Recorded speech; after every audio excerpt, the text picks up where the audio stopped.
Hey guys, the WalterFootball.com After Dark show for February 2025. We're going to be doing Super Bowl 60 odds and looking at MVP props as well for the 2025 NFL season. Also, going to be doing some Mexico Open picks toward the end. So that starts actually in like what 12 or so hours. You can still bet it. You can still bet it live, so it should still carry throughout the weekend. So before we get started and intro our co-host for tonight, please hit like, subscribe, comment below, share this video, visit the link in the description for the merch store. As you can see, I am wearing a navy blue Walter football t-shirt. It is part of our winter collection, designed by renowned French designer Jean-Claude Reverie. Actually, no, it's just designed by me. You can find all that here at the merch store. I designed a few more T-shirts and coffee mugs. They're not appearing. I don't know. I keep saying that like I'm gonna email them and ask like what's the deal because like I designed like 5 or 6 more shirts and like 3 coffee mugs. They're not here. But anyway, you can still get 15% off. So it's still a good deal. These shirts are like $14. Like it's not bad. Also, you can go to Amazon, buy my books, Jerks of the College Years. It's a book where I made fun of people, so you guys might like that. Also, how the 2020 MVP was stolen is true story about how Brett Favre tried to sabotage Aaron Rodgers 4 years ago. So if you guys haven't heard the tale, you're going to be really interested in it. Also, please consider super chats, super stickers. It's the best way to support the show. We've gotten some great super chats, super stickers recently. Slew and John Sanders, most recently. Also, the boss, Cam Meekin Eagle, and Alan Stafford. You guys have been so great with your contributions. And as I always say, YouTube ads pay nothing, especially in Q1, January, February, March. Like they pay absolutely nothing now. So if you guys you just want to keep the show going, that's the best way to do it. So, all right, let's intro our co-host going from top to bottom. Butters, how's it going? It's good. I'm doing good. It's actually a lovely 1 degree here, so it Nice. is almost a heat wave. Well, I'm looking at later on this week. It's supposed to finally get above freezing, but it is definitely cold. And usually I'm pretty used to the cold, but I'm ready for winter to be over. Yeah, I can't wait. My son was even complaining. He's like, "Daddy, I don't like the cold weather." I'm like, "Oh, get used to it." Unless we move to another state or something. All right, Nuggets, how's it going? Yeah, I mean, I think it's been cold here too. I mean, I think it was a negative like 4 wind chill today. So yeah, it's going. I mean, golf's been really good to me the last couple weeks. Really excited to talk about. I found some interesting, crazy numbers I want to talk about, and I need somebody like Walter to kind of clear my head on all this stuff because some of these numbers make no sense to me.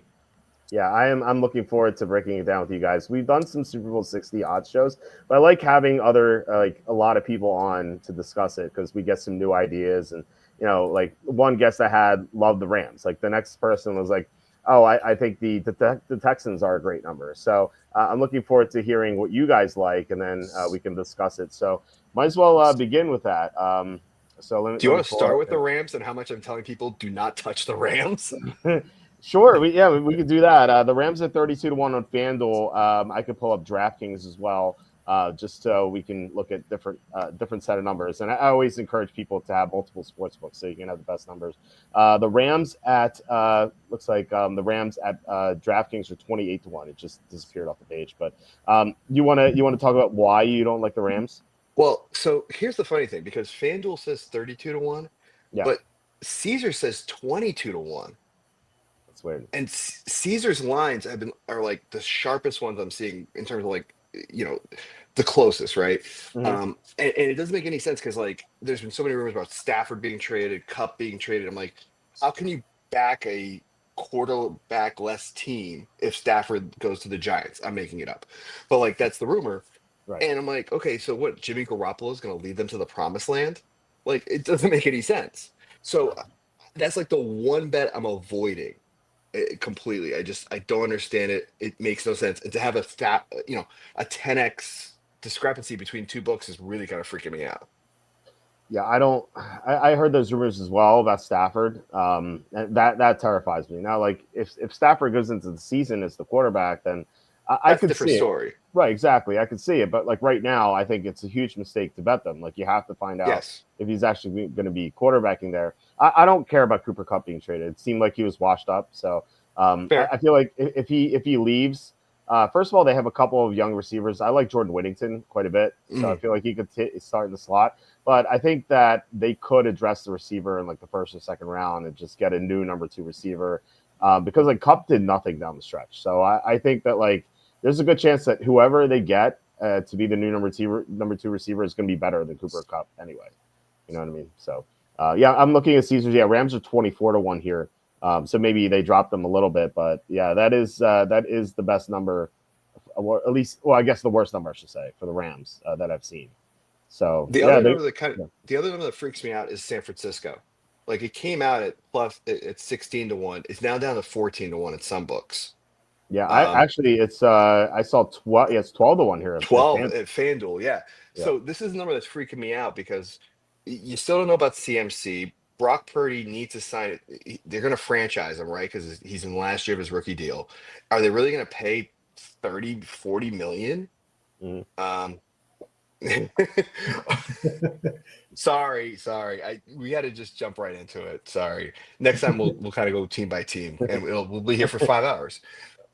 Because, but anyway, I'm not here to talk 5 hours about the Browns. I'm sorry. Well, actually, there's a trend. So I pulled this up the other day. Since 2000, there's only 2 teams that have been plus 4,000 or better to start the season have actually won the Super Bowl. So basically, like those are the super long shots. The 01 Patriots were plus 6,000 to 1, or plus 6,000, and the 17 Eagles that beat the Patriots in Minnesota, they were plus 4,000 to 1. Other than that, everyone has been like plus 3,500 and greater, right? So or less. Sorry, not greater, less. We saw with the Eagles. I think they were plus this year. They were what, plus 700, plus 800. I got it. You mean this year or last year? Last year I got them at 17-1 in April. Yeah. So I mean, there's a great one, right, where it's like 17-1. Right. But that fits the model. So like if you go down and look at like any of these teams, like I'm automatically crossing off basically from the Dolphins down. So Dolphins, Steelers, Cardinals, Cowboys, Seahawks, Falcons, Jets, Browns, like all these teams that have no quarterback, no future. Did you say that was before the draft or that was just preseason? No, that was before the draft. Okay. Yeah, so. the Eagles that were in 2017, they were 40-1. I remember I've told the story before, but I like the Eagles a lot that year. I had them at 12-4. I had 12-4 predicted on the site.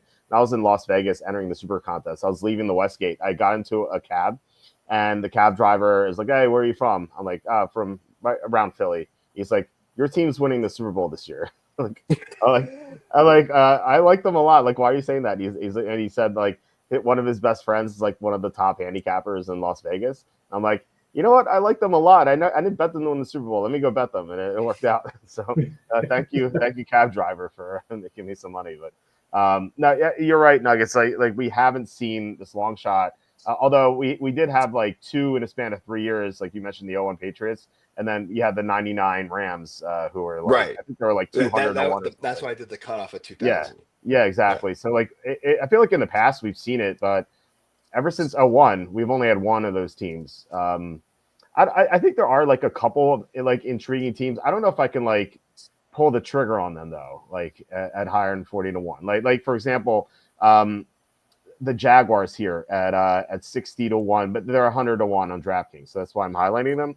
Like 2 years ago, they were in the divisional round of the playoffs. They have Trevor Lawrence. I love Liam Cohen. I love that hire. I think that he's going to get the most out of Trevor Lawrence. They have Brian Thomas Jr. coming into his second year. And they have some young pieces that I think with the better head coach that they can get something out of them, and they play in a bad division, so they could win the division and get in as 100-1. I actually bet them at 100-1 that year they went to the divisional round of the playoffs. Now, like I knew they were going to win the Super Bowl, but I was able to hedge them. Like I bet the Chiefs to win the Super Bowl when they played the Chiefs, and it ended up working out. So I think if you have like 100-1 team that makes the playoffs, you can easily hedge it and maybe even win it. So I think the Jaguars are like the only long shot I would even touch, but I haven't bet them yet. I don't know if I'm going to. I'm just like mildly intrigued by them. Are you going to have a yearly cab driver play of the year? It's funny is I've kept in touch with that cab driver. The next year, he said that his friend loved the Bears, and that was that double doink Bears team that went to the playoffs and almost won. The Eagles got by them, but yeah, they could have been in the division round of the playoffs. That Bears team won the division, so I didn't win. I think the Bears that year were like 100-1 or something. Or maybe they're like 61, but I bet them to win the division too at like 12-1. So that at least ended up working out. But yeah, I'll definitely keep you guys posted on any cab driver stories that I hear. Butters, do you like any of these long shots? Like, I mean, like Nugget says he wants to cross them off. Like, I only like the Jaguars here. Maybe Atlanta because again, same thing. Like bad division, they have Michael Penix. Like, there's at least an unknown there. Like he could be good. He looked good at the end of his rookie year, and now he's going to have more experience. And that pass rush got better in the second half of the season. So, like Atlanta's mildly intriguing. Jacksonville too. Like those are the only two teams I'm looking at here. I like one team, and I think I mentioned it to you before, but a lot has to happen for me to actually believe it, and that's actually the Tennessee Titans. and that is because of the news coming out. I know. That's I like I said, a lot of things would need. Butters apparently likes lighting money on fire. Right. Well, it's a super long shot because DraftKings has Fair. as 20,000 to 1. So I mean, it's a super long shot. But by I mean a long shot, I mean there was news that Rodgers was playing the Pro-Am with the vice president of the Tennessee Titans. Yep. He's got I think you said he's got land in Nashville. Yeah, he owns property in Nashville. Yeah. So I mean, I'm just thinking like if stars align, let's say that, and it would have to be like an after draft bet, which would be like, let's say they do pick up Rodgers, and then let's say they draft, regardless of that they trade or not, they draft like Travis Hunter or something like that, where they just kind of have like a stars align. It's like, why not take the chance? I'll say this: so like Rodgers EPA wise last year, he was the 23rd best quarterback in the NFL. We actually talked about Aaron Rodgers a lot last night. I had Scott Mason on, who he has he runs the podcast Play Like a Jet, which is a great team podcast. And we were talking about like how bad Rodgers was last year.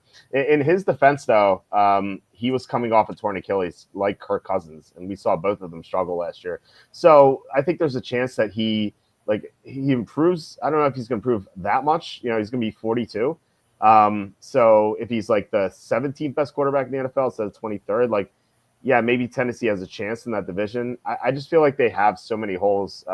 Even if they get Travis Hunter, they had the second worst pass rush pressure rate in the NFL last year, only ahead of Carolina. So they need a lot on defense too. They have some good pieces, like their cornerbacks are already good. So maybe instead of Hunter, they take Abdul Carter, but he's only going to be a rookie. I don't like their offensive line. As far as receivers, they only have Ridley, who's kind of a head case. They don't like the running game's good too.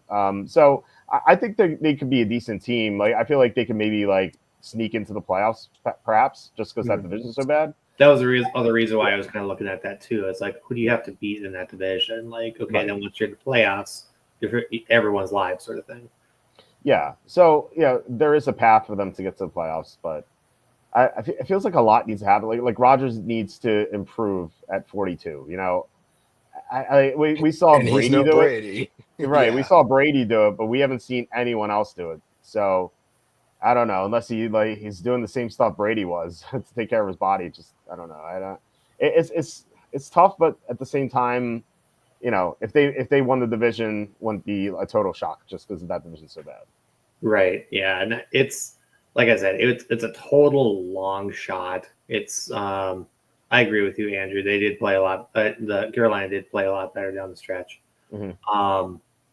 But Carolina's not going to wouldn't go after Rodgers. And I'm not saying Rodgers would instantly win you a Super Bowl. I'm just saying like it would definitely fill a need. And I mean, if he's got let's say he's got 1 or 2 more years, he's probably going to do kind of the same thing, bring in his buddies. I mean, he might bring it. Maybe Devontae Adams comes back with him as well, and comes with him as well. I mean, having a super team with him, Adams, and possibly Travis Hunter, I mean, that's pretty intriguing there too, because you've got raw talent right there with Travis Hunter as well. Yeah, But I just think along. didn't he say he was just going to be a corner? He wasn't going to be a wide receiver? I think that was for Like, the combine. I don't know. okay. Like he's going to be testing as a corner, but Okay. I think the teams had to slot him in somewhere, and that was the consensus. But I imagine he's going to play both ways. Like he's not going to be like a full time both ways, but if he's like full time a corner, he can play like 20 snaps a receiver or something. I don't know how it's going to work out, but I do think he's going to play both ways. And you can see it, and you can see a lot of things too with like, isn't Aaron Jones off? Because the Vikings only pick Aaron Jones off for like what, 1 year? Is that right? Yeah.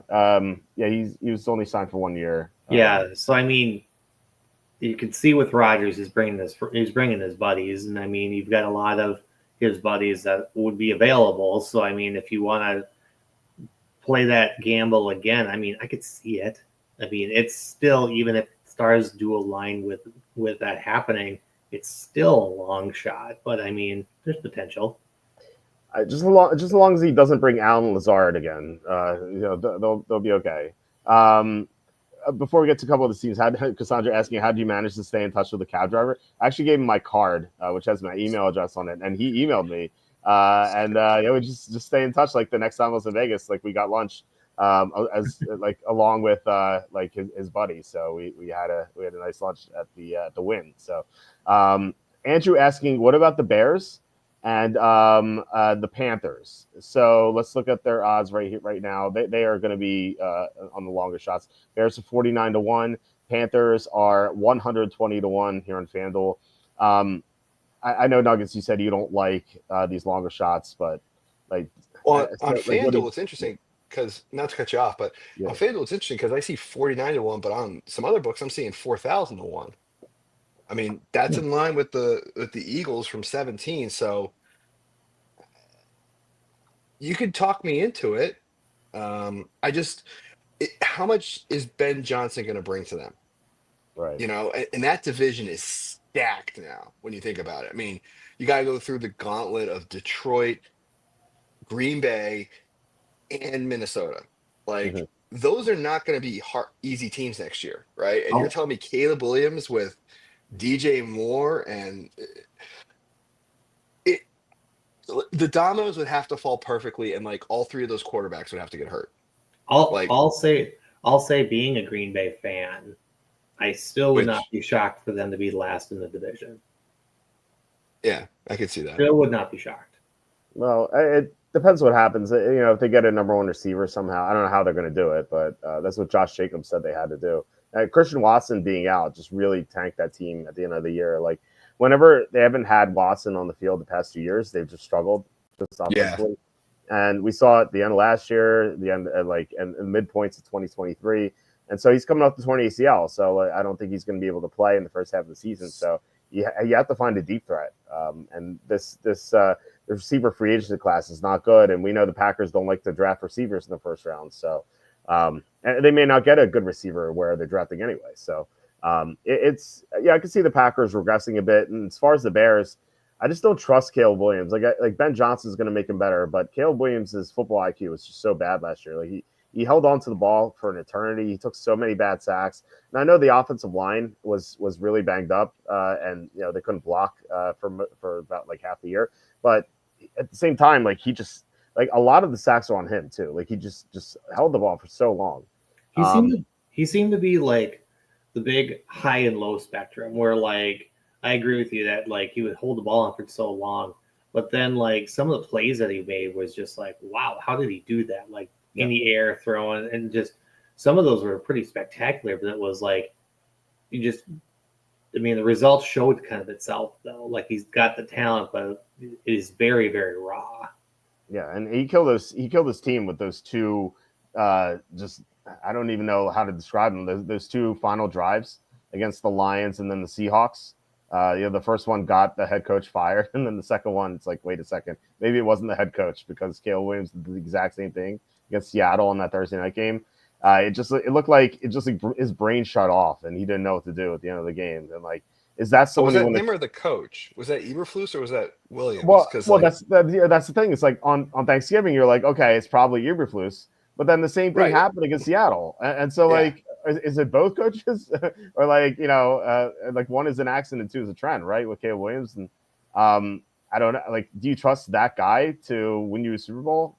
I don't know. I feel like there's I just so trust many Ben better options. Johnson to be more situationally aware and in his head 100%. saying, Oh yeah, go spike the ball. It's yeah. really only third down. It's not for, Yeah, 100%. yeah. But So at the same time, like Caleb Williams was the quarterback in both those instances, and so like okay, yeah, he's not going to make that mistake probably, but is he going to make other mistakes? yes.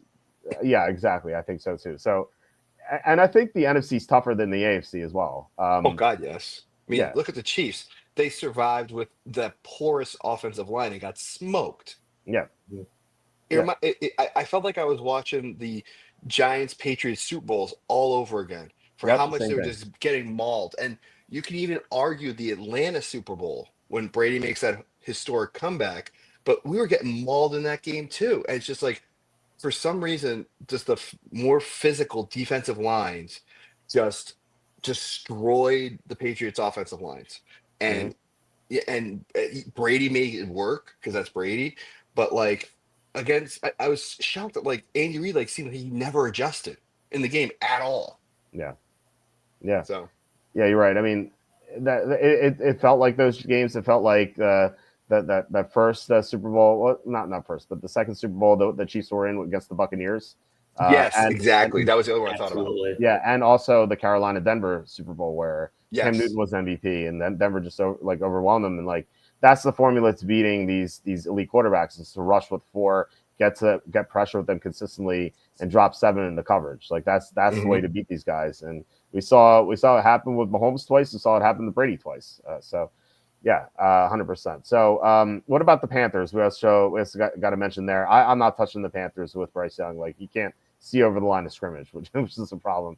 I know he played better at the end of last year, and so like yeah, this team might be able to sneak into the playoffs because that division is so bad.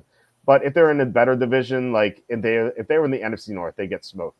Like same thing in the NFC East and NFC West. They're just lucky to be in the NFC South, and so like that gives them a ray of hope. But even at 130 to 1 here on DraftKings, I don't have any interest. Do you guys have any interest at all, Caroline? Zero. No, like you said, it's just a weak class for wide receivers, and it's like, what help are they going to get? I mean, are they going to rely? It's still is Thielen still going to be there? I mean, it? They just have no one to throw to. I mean, if they're just going to be just a rushing team, okay, maybe, but I don't know. Yeah, I don't see it. So, Nuggets, you mentioned earlier about San Francisco. You touched on them at 12 to 1. I want to see if there's a better price on DraftKings. Let's look. Hold on, I'll tell you. Yeah, they are. Draft. They're 14 to 1 here on DraftKings still. Yeah. I 14. saw 17 to 1. It was about like a week ago, and I bet it. I like San Francisco a lot for three reasons. One, they should like by default they should be healthier. Like we don't know about CMC, but he's going to play more than 3 games next year, right? Like it would be shocking if it was the same thing. And like they had a lot of other injuries, so I think they're going to be healthier. They had a shorter season, because they didn't have to go to the Super Bowl, so they're going to rebound. That's one reason. The second reason is they have the 5th or 6th most cap space in the NFL. So they're going to be able to, that was my other reason. Yep. Yeah, they're going to be able to add some talent. And I wanted to point out this schedule. Did you see San Francisco's schedule? I know, like looking at the schedule is like, man, but like this schedule is the easiest thing I've ever seen in my life. Like, let's just ignore the NFC West teams. They have at Cleveland, at Houston, which is like their toughest game, at Indianapolis, at Saints, at Giants, home against Atlanta, home against Carolina, home against Jacksonville, home against Tennessee, home against Chicago, at Tampa. Like that's their non-divisional schedule. Like, have you ever seen anything like this? It's ridiculous. So yeah, it's probably in top 5 for like easiest strength of schedule. That's what scares me though, because like I saw this with Patriots teams and like 0-10, 0-11, and they go up against the Giants or the Ravens, and they get smacked in the mouth, and they don't know what the hell to do. And as we've seen, Brian Schottenheimer, he just like does not, isn't that shot? Is it? Yeah, it's Shotty, right? Yeah. Yeah. Brian, yeah, he's terrible. Yeah, I'm not Brian crazy. Schottenheimer's terrible. Yeah, but anyway, but he just gets behind his play sheet and doesn't know how to adjust. We saw it in, so it freaks me out. So that's why I'm kind of like, I almost wish like they had a team that could challenge them. But the division kind of opens up if LA just basically waves the white flag and trades Stafford. Mhm. Seattle, I'm not really worried about. I mean, I didn't see any huge improvements. They're going to trust Geno again for another year. And then, Mighty Mouse running around in the desert. He basically ignored Marvin Harrison Jr. all year, and focused on Trey McBride. But I think he's a one-trick pony. Do you see any of those teams maybe pulling a Eagles, like when they drafted Hurts and everyone was like, "What the hell are they doing?" sort of thing, and they're just like, "Nope, we see a decline in our quarterback, and we're ready to go." I mean, Seattle could do it. What's that? Seattle, yeah. Seattle probably drafts the quarterback on day 2. Geno's getting up there. Arizona, like I know they were displeased with Kyler Murray a couple years ago because he wasn't studying film, but it seemed like he was more dedicated, and he finally stayed on the field the entire season for the first time. Not that it did anything for them though. Like, he wasn't that bad last year. Like he had a decent season. That defense was horrendous though. They need a lot of help on defense. So if Arizona gets some defensive help, like they could be the team that challenges the Niners if the Rams decide to blow it up. And so 55-1 Arizona, I mean, I have no interest there. It'd have to be a lot higher to me. So like I said, I already bet San Francisco. That schedule is so easy. With that schedule, and if they add some more pieces with that cap space, they could easily be, maybe not easily, but there's a decent chance they're going to have the number 1 seed and they're going to have a bye. And like we've seen them have success in the playoffs before. Like they've gotten to the Super Bowl a couple of times under Kyle Shanahan, and maybe this is their year. Yeah. So it was Shanahan, not Schottenheimer. Well, anytime you can rag on Brian Schottenheimer, I'm down for it. So fair enough. No, but to that, so you just made me something pop in my head. Who the hell is Brock throwing to? Because Ayuk tore his ACL. Right. Debo's asked for a trade. Kittle, sure, but Jawan Jennings and CMC, and if he stays healthy, like I got questions about offense all over the board. Pearsall, I guess. Well, yeah, Pearsall. I think I like him a lot coming out of college, and like he showed some glimpses last year. And Jennings is really good at times last year. So I don't know. I'm not too concerned about the receiving core. I think Jennings, Pearsall, and Kittle I think that's a decent trio. And then remember, like CMC might be back, so he's going to get like 70, 80 receptions. But to lose like a Debo and an Ayuk, that's a tough ask. Yeah. Although, I was about to say, to be fair, like Debo barely did anything last year, but then again, the Niners weren't good. So no, they weren't, and the offensive line had issues, and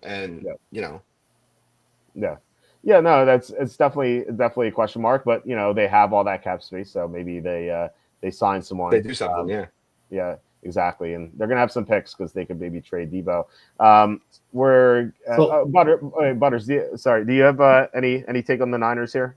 So, kind of going back to the Rodgers thing, Rodgers talked about playing the West Coast. What if he goes to the 49ers? He's not going to the okay? No, but they're not. Is that an upgrade? Is he an upgrade over Purdy? No. Okay. I'm just simply asking the question because yes, but there's questions, and then there's like just flat out no questions. Fair enough.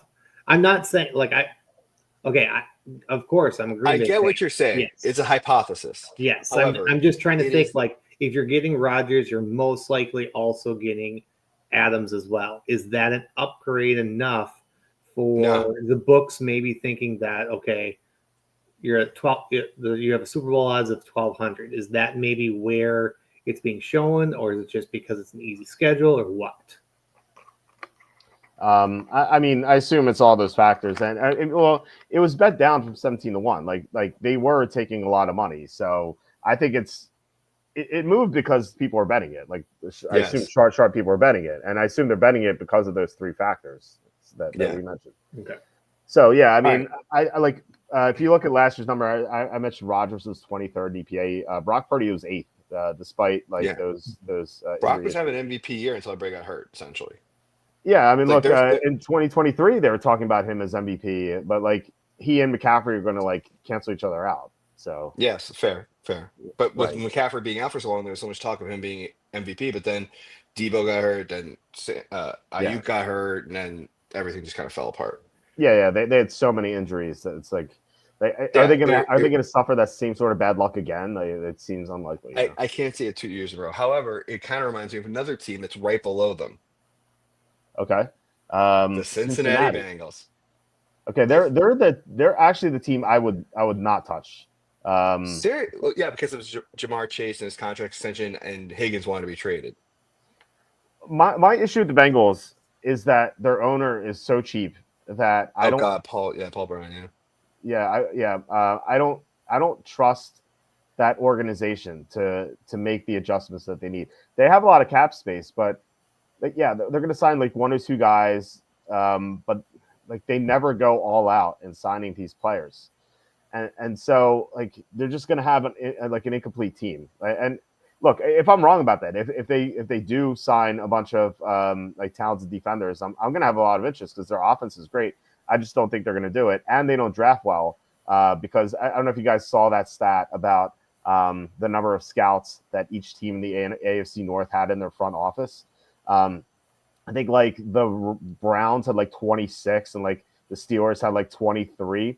The Bengals had 4. Like, they have yeah, four Wow. scouts in their scouting department. It's like yeah, no wonder they draft terribly all the time. Like, like they yeah. don't scout. So like the team's not going to draft well. They're probably not going to spend a free agency. So like yeah, again, if they go against what I'm saying, then yeah, that definitely they look great. But I just don't trust them. Mm.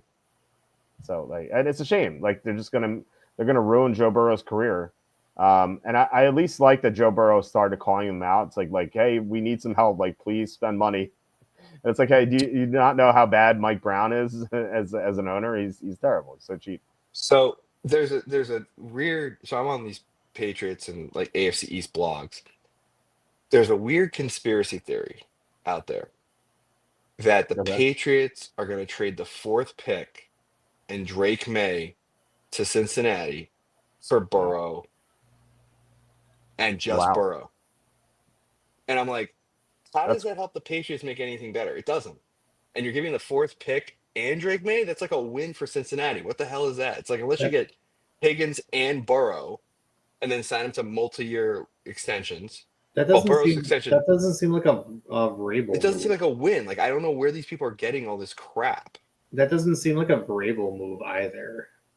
No, because he's a defense first guy. It's a McDaniels Absolutely. move because of what he did in in Vegas when he went after Devontae. Because he was the head coach and went after Devontae full bore to go get him for Garoppolo. But we all saw how that ended. yeah. I feel like anytime you hear a trade rumor, it doesn't happen. Like the trades that happen, like come out of nowhere. Yeah. What Like about speaking of a trade rumor? Now, this isn't something I would bet, but based on for like a Super Bowl odds. But I'm curious to see if it would happen where you would imagine the odds would move to. Is if the Jets do happen to go pick up Justin Fields. the Jets. Yes. I would not bet the Jets this year. No, I 160. No. wouldn't. I wouldn't bet the Jets for the Super Bowl. I'm just curious to see what you would think the What are the Jets to make if the the odds would playoffs? move at all, or if you think they would stay the same, or I think for the I don't Jets to think they make the move. playoffs might move, but that's about it. I mean, okay. they got some pieces, but Yeah, Michael I don't. Carter's coming off his ACL again. So Yeah, I don't see it like 160 to 150 maybe. Like I don't really see it moving anywhere. Like Justin Fields, he did okay with the Steelers last year, but then he ultimately got benched for Russell Wilson. It's like he wasn't good enough to hold off Russell Wilson, who was just terrible down the stretch. Now, like maybe they get something out of him eventually, like he was a first round pick, but I don't think he moves the needle. Like they have a lot of other problems. They're like we had Scott Mason on last night for Play Like Jet. Like he he talked about all the issues the team had last year. Like they lost a lot of defensive line talent, like a lot of like under the radar players that like no one really know, or like casual fans don't really know, like John Franklin Myers, for example, had like 4 Pro Bowl seasons in a row. He was gone. Like he left the team for Denver, and we saw Denver's defensive line improve a lot. And the Jets were really missed him because that meant Quentin Williams is getting like triple teams all year. So they had issues on the defensive line. They're going to have some cap space issues too. Like, they have to eat Rodgers' salary. Like they have to take all these cap hits. So even if they get Fields, like I don't know what else they're going to do. And you have like a first year head coach too. So it just doesn't feel like much is going to happen. I said if I were the Jets, I would just sign Jameis Winston. I'd be like, hey, you're going to start all 17 games. I don't care how many interceptions you throw. Like if you throw 50 and you have like 30 touchdowns and 50 interceptions, like the fans will be happy. Garrett Wilson to get his stats, he'll be happy, and then we'll have the number 1 pick, and so we'll get Arch Manning. So I just entertain the fans and lose games. That's like the best way to tank, I think. At least that's a plan. Yeah, I know. I like that plan. I kind of dig it. I mean, I hate the Jets, but I kind of dig it. Yeah, I know. I feel like if one of the New York teams has the number 1 pick next year, I think Arch Manning's going to come out. I think it really dictates who's number 1. Like if the Browns are number 1, I don't think he comes out because I don't think he wants to go to Cleveland. So like he's going to have some options. So he can basically come out whenever he wants. Has Shedeur made a decision yet, or still not? No, he's in the draft. Like so. Yeah, he's in the draft. Do you mean as far as which team he wants to play for? Is that what you're talking about? No, I thought Prime was talking about like if they don't like any of the teams up there, that he would just go back to college for 1 more year. Oh no, I think that he's talking about like Dion was talking about like dictating where he would go. Oh, okay. I'm sorry. Yeah. So, I feel like Dion's going to try to get to the Giants somehow. It could happen anyway, but yeah, it just seems like Tennessee's probably going to go after Rodgers, and then the Browns are going to take Cam Ward, and then I feel like the Giants are going to get Shedeur. Anyway, we had a question about Atlanta. We touched on them briefly. Like I said, I think that they are mildly intriguing as well, kind of like Jacksonville, because like there's an unknown factor because we don't know how good Michael Penix is going to be. Like he showed flashes at the end of last year. Their pass rush after their bye, week 12, like I think they had the 2nd worst pass rush in the NFL last year before their bye. After the bye, like they were getting like 4 or 5 sacks a game. I don't know what happened exactly, but their pass rush improved a lot. They have, they have Drake London, Darnell Mooney, Bijan Robinson, a good offensive line. They have talent, and they play in a bad division. So Atlanta at 55-1, I don't think is the worst bet. I don't think I'm going to bet them. But if they have like, I don't know what the schedule is, but like we don't have it yet. But if they play a good team week 1 and they just wreck them, I feel like I don't know. I'd be mildly interested in betting them. So any thoughts on Atlanta here? Any interest in them? I mean, it's definitely, Drake London's there. Mooney was like a DFS god for me halfway through the year because he was just catching crazy shit. It was just nuts. Hits could have a comeback, and obviously they got the running back Bijan there. So I mean, it seems like they're kind of stacked. Maybe if they upgrade the tight end. Well, I mean, yes, I think Kyle Pitts is overrated for what he is, right? But if you got a decent quarterback actually throwing on the ball that doesn't like decide to throw interceptions every other pass, like Kirk Cousins, yeah. I definitely think there's some things there. That division, think it's Carolina, Atlanta, and then it's Tampa, New Orleans. Blanking. Oh, New Orleans. Yeah. New Orleans, I hate. I just think New Orleans is going nowhere. I mean, they're horrible. Yeah. I mean, actually, if anything, I might do Atlanta to win the division. Yeah, it's gonna be Atlanta, Tampa. I feel like at the top, maybe Carolina, but Tampa just lost Liam Cohen, and I thought like that was a huge factor because they lost Dave Canales last offseason, and so I was skeptical. But Liam Cohen going to the Jags, right? Yeah. Yeah, what he learned under Sean McVay and the work he did with Baker Mayfield when he was with the Rams with him, and then we saw it again with the Buccaneers. I just thought that like losing him was such a huge deal, and who knows, like maybe their replacement is going to be just as good or maybe like even slightly worse, and if that's the case, they could repeat as divisional champs. But I think Atlanta might take that division this year. I think the Falcons are going to pass them. So like if you're comparing Atlanta to Tampa, and if you only had to bet one, well, if you only had to bet one of these teams in this division, I think it's definitely Atlanta. But luckily, you don't have to do that. So, No. yeah, I would. I But would say I'd like your strategy of taking Atlanta to win the division. yeah, and I think the other one that kind of sneaky down here. It's all the way down here. It kind of weirds me out. Dallas. Like You I like know that? You that. like Dallas at all? Well, only I'm thinking like Hurts got hurt throughout the year, right? Like Dallas could come back and have a comeback year because Prescott could actually be healthy for once, but he's like this generation's glass man. It's like every year he gets hurt for something. Yeah. Um, I mean, CD's going to be CD. You got Micah Parsons. The defense could be back. You know, granted, they're in the toughest division, I think, uh, outside. I mean, I think the two toughest divisions in football are the NFC North and the NFC East. I don't think anybody will debate me on that. But like Dallas could survive a slobber knocker thing. They could be the second best team. Jalen Daniels could have some regression in Washington. Um, I don't know, just something to throw out there at 5,500. You know, I've seen worse bets. I mean, I said I was avoiding them, but that's the one team that kind of like when I first pulled these up, I was like, I thought Dallas would be a lot higher than 5,500. If they hired a better coach, I would agree with you. I hate Brian Yeah, it's the Schottenheimer. coach that's the problem, and Yeah, he's All an the hot unknown dog vendors commodity. that are out there now. What'd you say, Butters? I said all the hot dog vendors.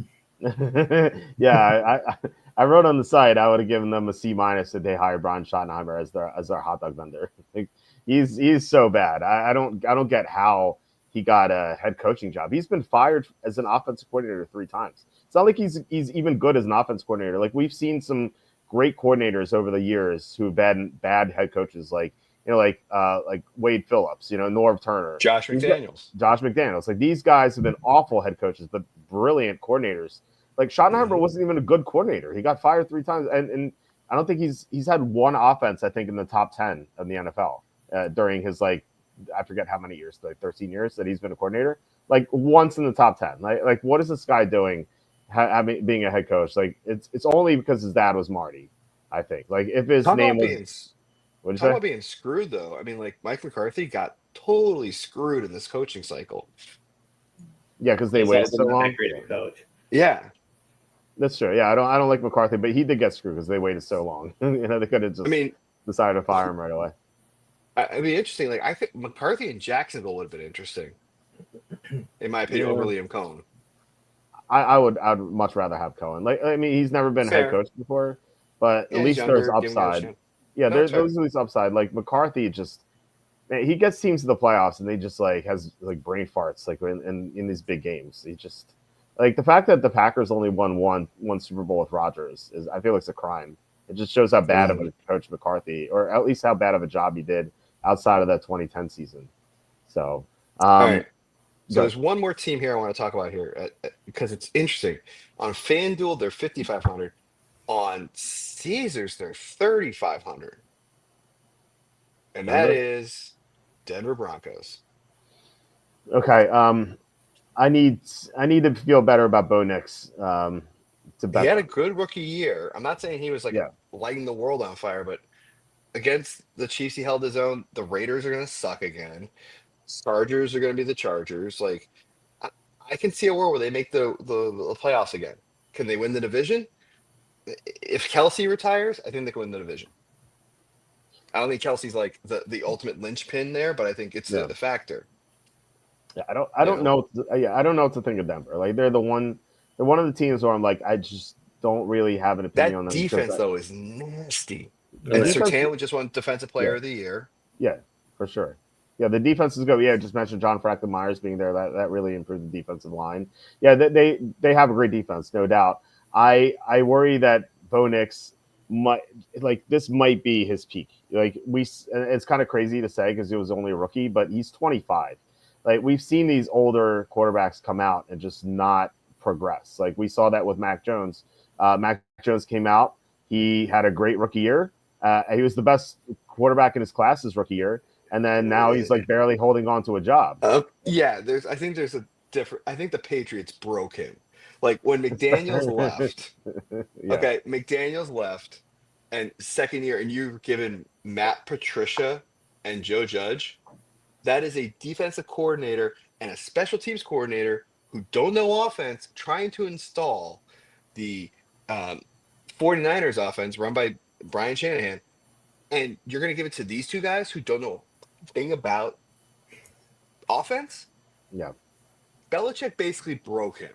And that is, it's such a sin of the way that they did that. And I just will never forgive the team for that. Because I think he could have been a decent game manager. Could he have been Brady? Absolutely not.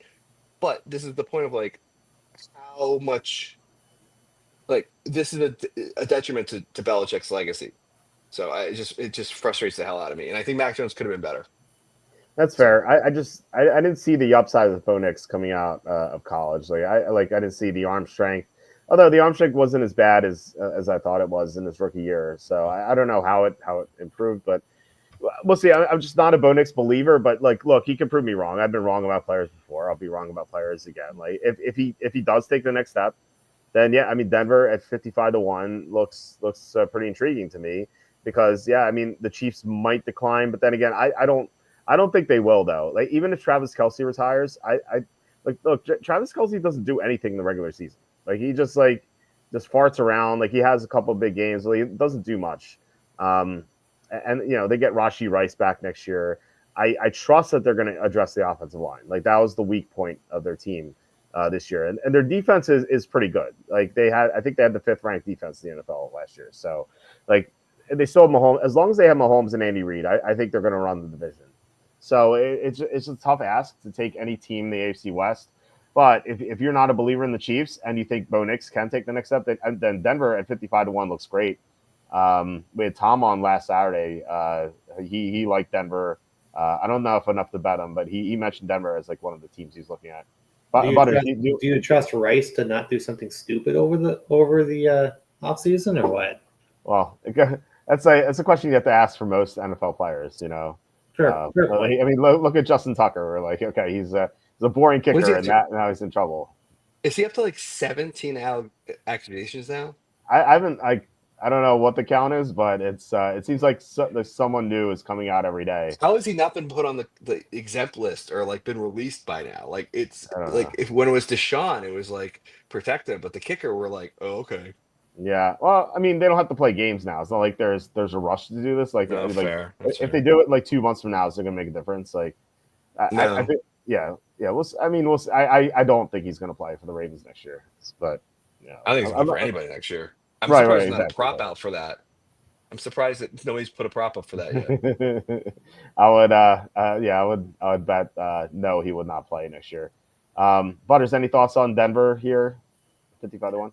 I guess one thing I am a little bit concerned, and it could also just be, could just be fake news or whatever you want to call it, is that Sean Payton really kind of grilled Bo Nix as well. That just kind of exhausted him too. That maybe like what you said, that maybe that he did kind of go over the edge a little. He did kind of get to his tipping point there, and sure, he kind of figured it out at the end of the season, but maybe he'll have that sophomore slump and he just can't recover from that. Yeah, I think that I feel like if there is a quarterback who has a sophomore slump this year, I think it will be Bo Nix. Like he had so much success last year, but if you look at their schedule and like who they beat, like they didn't beat anyone good. Like it was all I put teams into like groups, like Group A, the elite teams, Group B, good teams, Group C is average, Group D is bad, Group F is terrible. They didn't have a win against a team higher than Group C all year, except for the Chiefs final week of the year when the Chiefs sat all their players. So not even that doesn't even count.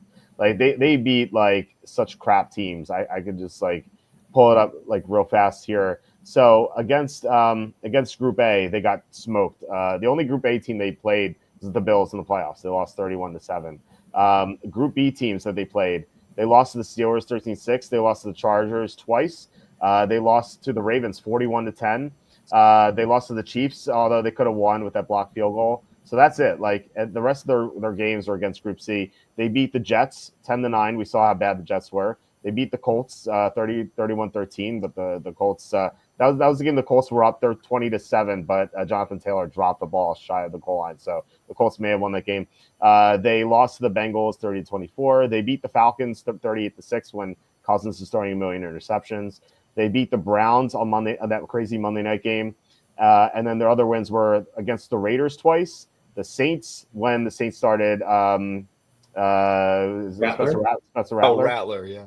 Yeah, Spencer Rattler. They beat the Panthers and they beat the Chiefs in Week 18. Like that's who they beat last year. I know they made the playoffs, but like that was such a joke like schedule that they underwent. Like they didn't play a good team until the Bills in the playoffs, and they just got smoked. So I don't know. I mean, I could see them improving if Bo Nix does take the next step, but I think that if Denver has a tougher schedule next year, like Bo Nix could have struggled. They've got a middle of the road schedule. They got a middle of the road schedule right now.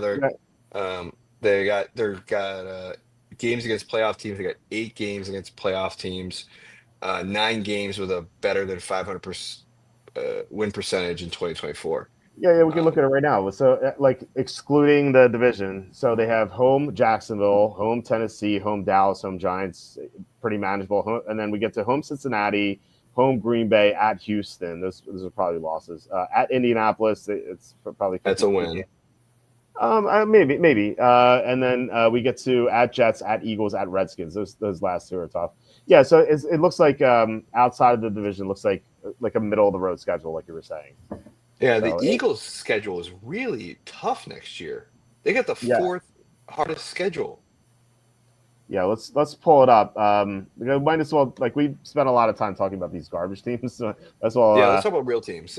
Right. Let's look at the Eagles schedule. So non-division, they're at the Bills, at the Packers, at the Chiefs, at the Chargers, at the Vikings. Man, that's brutal. And then you can pass the divisional games.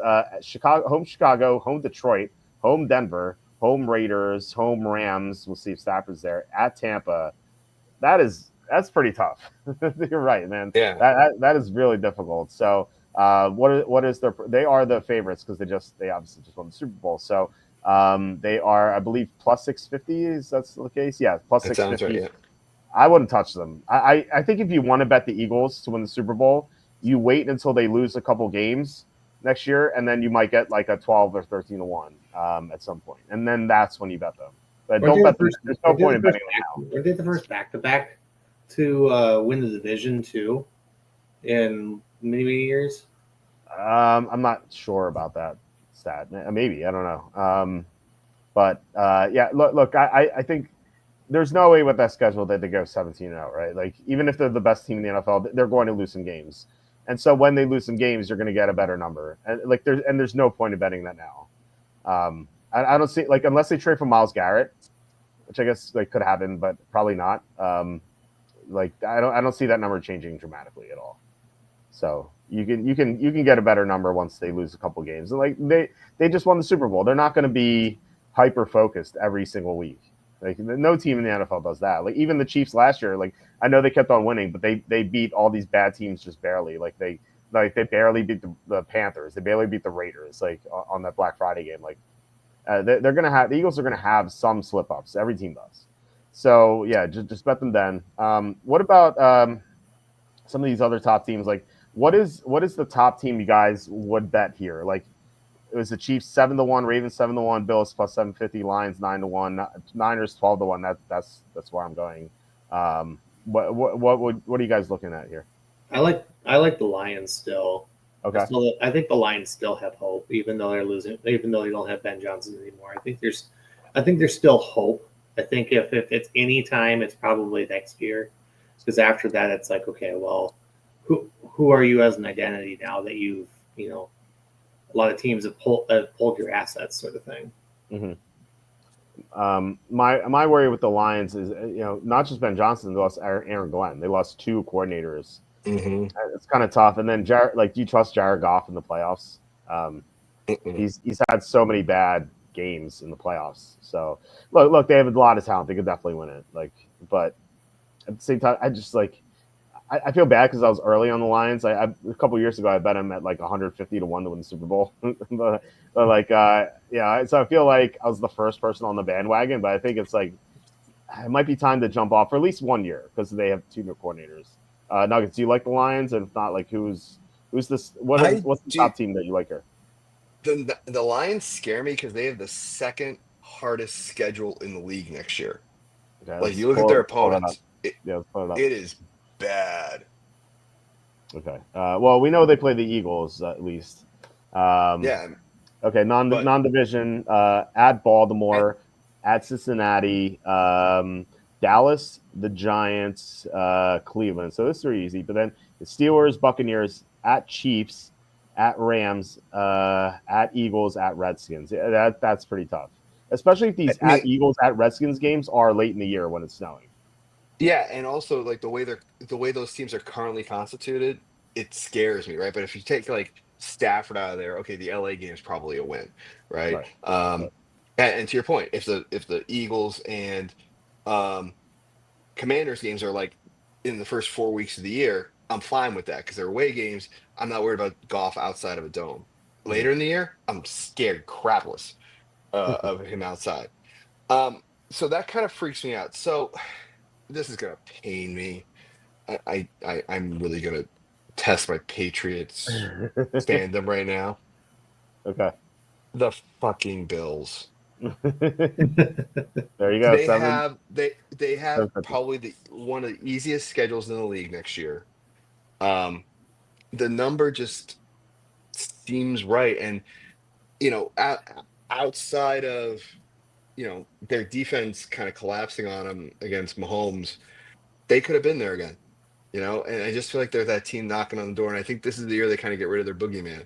I know everyone's been saying it for like the last 3 years, but it just, I mean, you look at their schedule, like at Atlanta, they got obviously the page, Ravens, Cincy, okay, New Orleans, that's a win. Tampa, probably a win because it's at Buffalo, at Buffalo. Kansas City's, toss up. Philly, at Carolina, win. At the Browns, win. At Texans, win. They're going to win the division again. Question is, are they going to have the number 1 seed in the playoffs? And I think they could. Just their schedule is so much easier than the Chiefs. The Ravens have I was just looking at it. The Ravens have where'd it go? I just lost it. Damn it! Like the 9th hardest schedule in the league against the Bills, who have the 23rd hardest schedule. Like, I'd rather take the Bills to get the number 1 seed and win it at that number. It's just easier. I mean, to your point earlier, easier. Like that's why San Fran's number is so crazy. They have the easiest schedule in the league. So give me the Bills, and against a couple of playoff teams, you throw in a tough team like the Eagles. You throw in a tough team like the Chiefs. They're going to be a little bit battle tested, and I think they're going to be kind of pissed off. Yeah, I think that we could see it be their year if they get a good receiver. I think that's what they were missing. Agreed, because Coleman was terrible last year, and Amari Cooper was washed. Cooper got hurt. Like he just never really did anything there. Yeah, they had like a couple 1 or 2 good games, but then he got injured. And then Khalil Shakir was their only good receiver, and he's not even close to number 1. Dalton Kincaid was playing with a torn PCL, as we found out.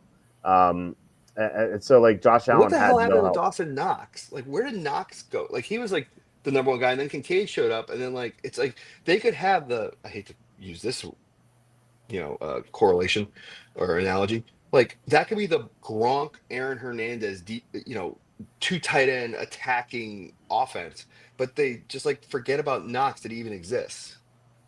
That was weird because they paid him a lot of money and then they drafted Kincaid. It really made no sense.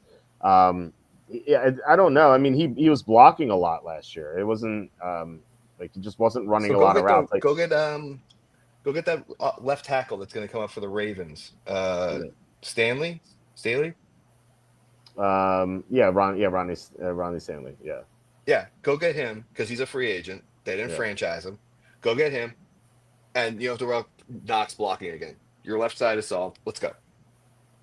I mean, they already have a really good left tackle, though. You know, it's like, except for the games where Kincaid was out, he ran 20 or fewer routes like every game, and so they just didn't use him. They used him as a blocker, which just seems like a very very weird situation, and like what you're gonna use a highly paid tight end. So yeah, it just I don't know. It just seems like a kind of like a misuse of resources. Um, but I mean, look, the Bills are one of the best teams in the AFC. I think right now I put them number 2, and that's you know the odds say they are the third best team. I don't like the Ravens very much. You're gonna have Derrick Henry as 31. Like, can he do what he did last year again as a 31-year-old? Like, I think that he could take a step back, and if they lose Ronnie Stanley, like that's really gonna hurt that team. So. I think the Ravens take a step back. They're still gonna be a good team. Like, I feel like they're gonna make the playoffs again, but they won't be as good as they were last year. So if you look at the AFC, as opposed to the NFC stacked, like AFC is very top heavy. It's the Chiefs, it's the Bills, and I think there's a gap, and then there's the Ravens, and I think there's another gap, and then you have a bunch of teams. So I bet the Chiefs as a hedge, like not at 7-1. I got some profit boost. I took it to 9-1 and just used it as a hedge. I want to do the same thing with the Bills. I think the AFC winner is going to be one of those two teams. That's what I think it's going to come down to. Nuggets, you mentioned the Bengals. If they end up spending, then they could be in the mix. If the Ravens can keep Stanley and Henry's great again, then yeah, the Ravens could be in the mix too. But I really do think it's going to be Chiefs or Bills coming out of the conference again. You know what I saw the other day? What's that?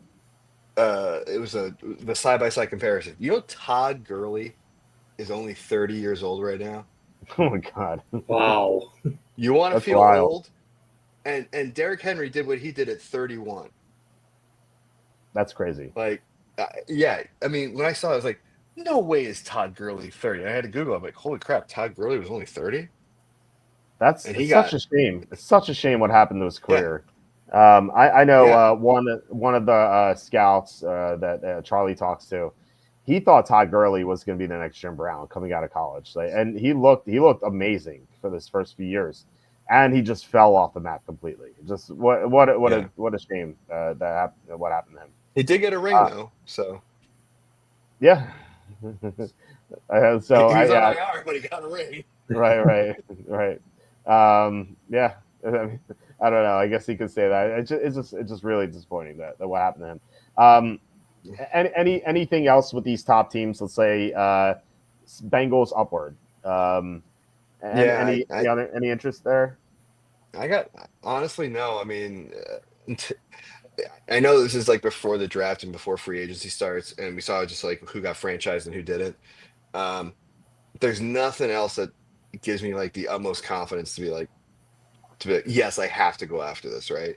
I think if you want to like put, like a half unit, maybe even like, a quarter of a unit on something, I'm not going to fault you for it.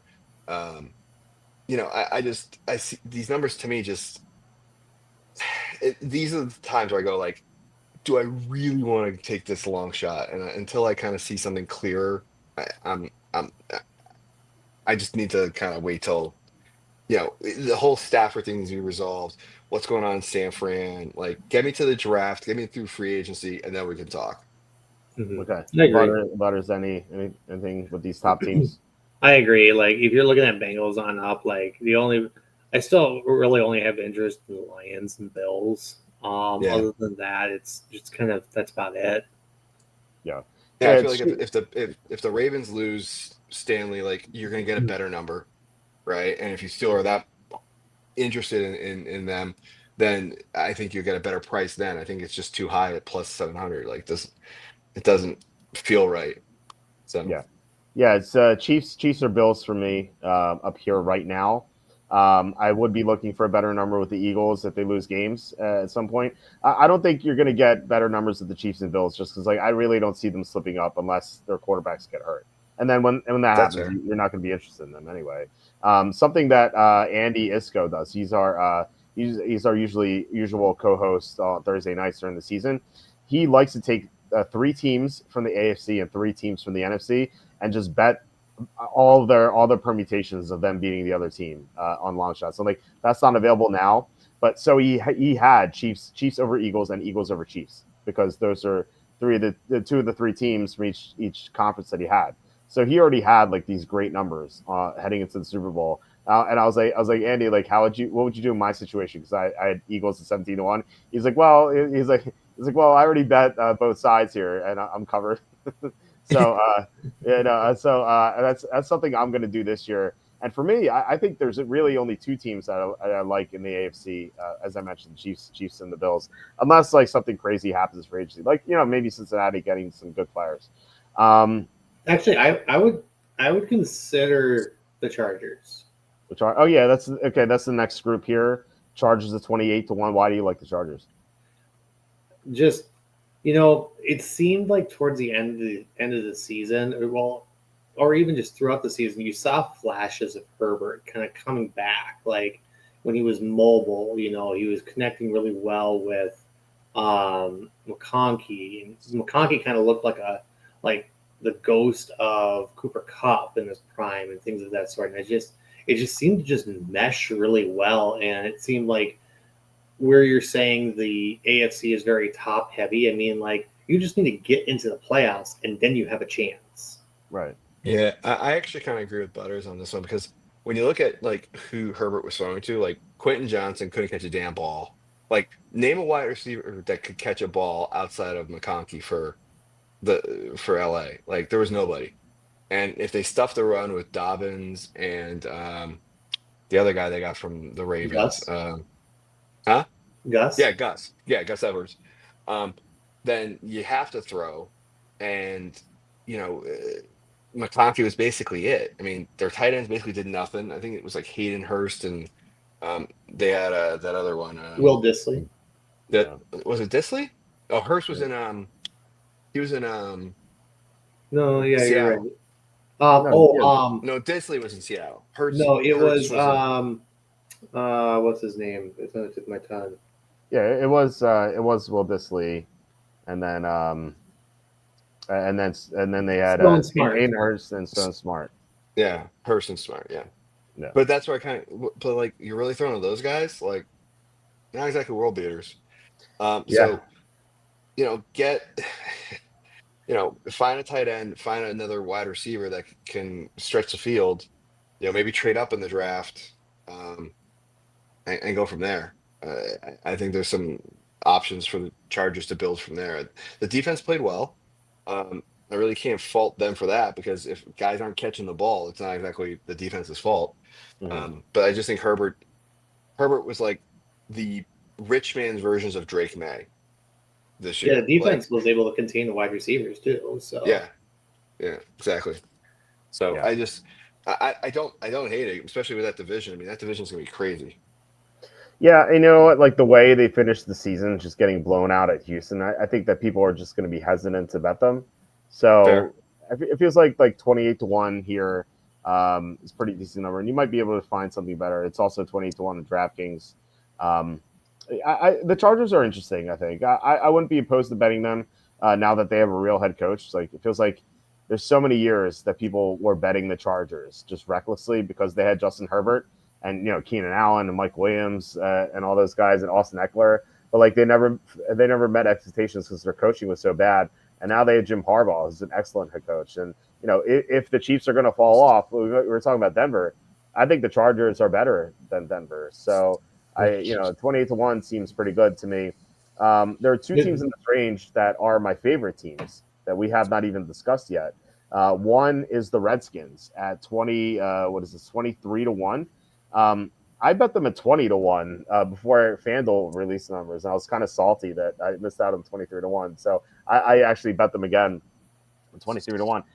I think the Redskins could be a terrifying team this year. They have the third most cap space in the NFL. They have Jaden Daniels, who was amazing as a rookie. Yeah, he could have a sophomore slump, but we've also seen second-year quarterbacks win the Super Bowl before. We saw Russell Wilson as a sophomore win the Super Bowl. We saw Carson Wentz basically win the Super Bowl. Like he was the NFL MVP frontrunner before he tore his ACL, and then Nick Foles carried the rest of the way. Joe Burrow in his second year got to the Super Bowl, and he was ahead in the second half against the Rams, and they just lost because their offensive line was terrible. So it seems to me like if you're going to ask me like, is Jaden Daniels going to be one of these elite quarterbacks, or is it going to be someone who regresses? Like, I'm going to say elite quarterback. And like I said, they have the third most cap space, so like they can. I think they're the favorite to trade for Myles Garrett. If they get Myles Garrett, like that 23-1 is not going to exist anymore. It's gonna be long gone. And so I bet this is why I bet them so heavily right now. Is because even if they don't get Myles Garrett, like they can get T. Higgins, they can get Ronnie Stanley, like they can load up this roster.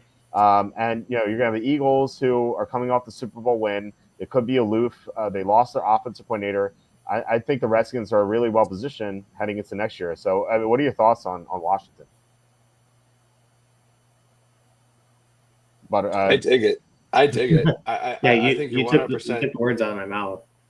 I completely see it. You getting, I don't disagree with any of that. My only hesitation with that was the sophomore slump, but I think you're absolutely right. I mean, if you think about one of the best bets pre-free agency, pre-draft is the Commanders. mhm. I don't disagree with that at all. Um, and we've seen teams that have won the Super Bowl, got drunk, forgot that there was a season next year, Right. got beat up, and then we're like, oh, we're invincible, right? I think the famous line from Tom Brady was like, we roll out our helmets and everyone is scared of the Patriots and we're just going to win, right? I Yeah. can see that with the Eagles next year where they just get kind of that overconfident that of the way they beat up the Chiefs dynasty and they come back crashing to earth, right? Yeah. Yeah, I could see the Redskins winning the division easily. Yeah. Yeah. Yeah. The other team I was looking at is Minnesota. So they're 32-1 here, but they're 40-1 on DraftKings. No one's going to want to bet Minnesota because they're like, oh, who's the quarterback, But who was the quarterback last year? Sam Darnold, and they went 14-3 with Sam Darnold. JJ McCarthy was Kevin O'Connell's handpicked quarterback, and we know that Kevin O'Connell knows a thing or two about quarterbacks. This team also has a lot of cap space. I think they're seventh in cap space, so they can get better defensively. They're going to have Christian Darrisaw on the field next year, and Darrisaw, like he was like losing him was such a big deal because they couldn't really block the Rams Totally in the agree. playoffs. So he's going to be back.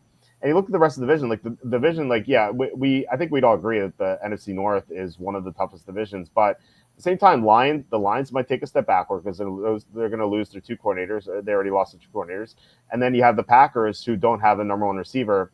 And I don't know, the Bears will probably be better, but I still think Minnesota is better than Chicago. So I think there's a good chance Minnesota is the best team in that division at least for next year.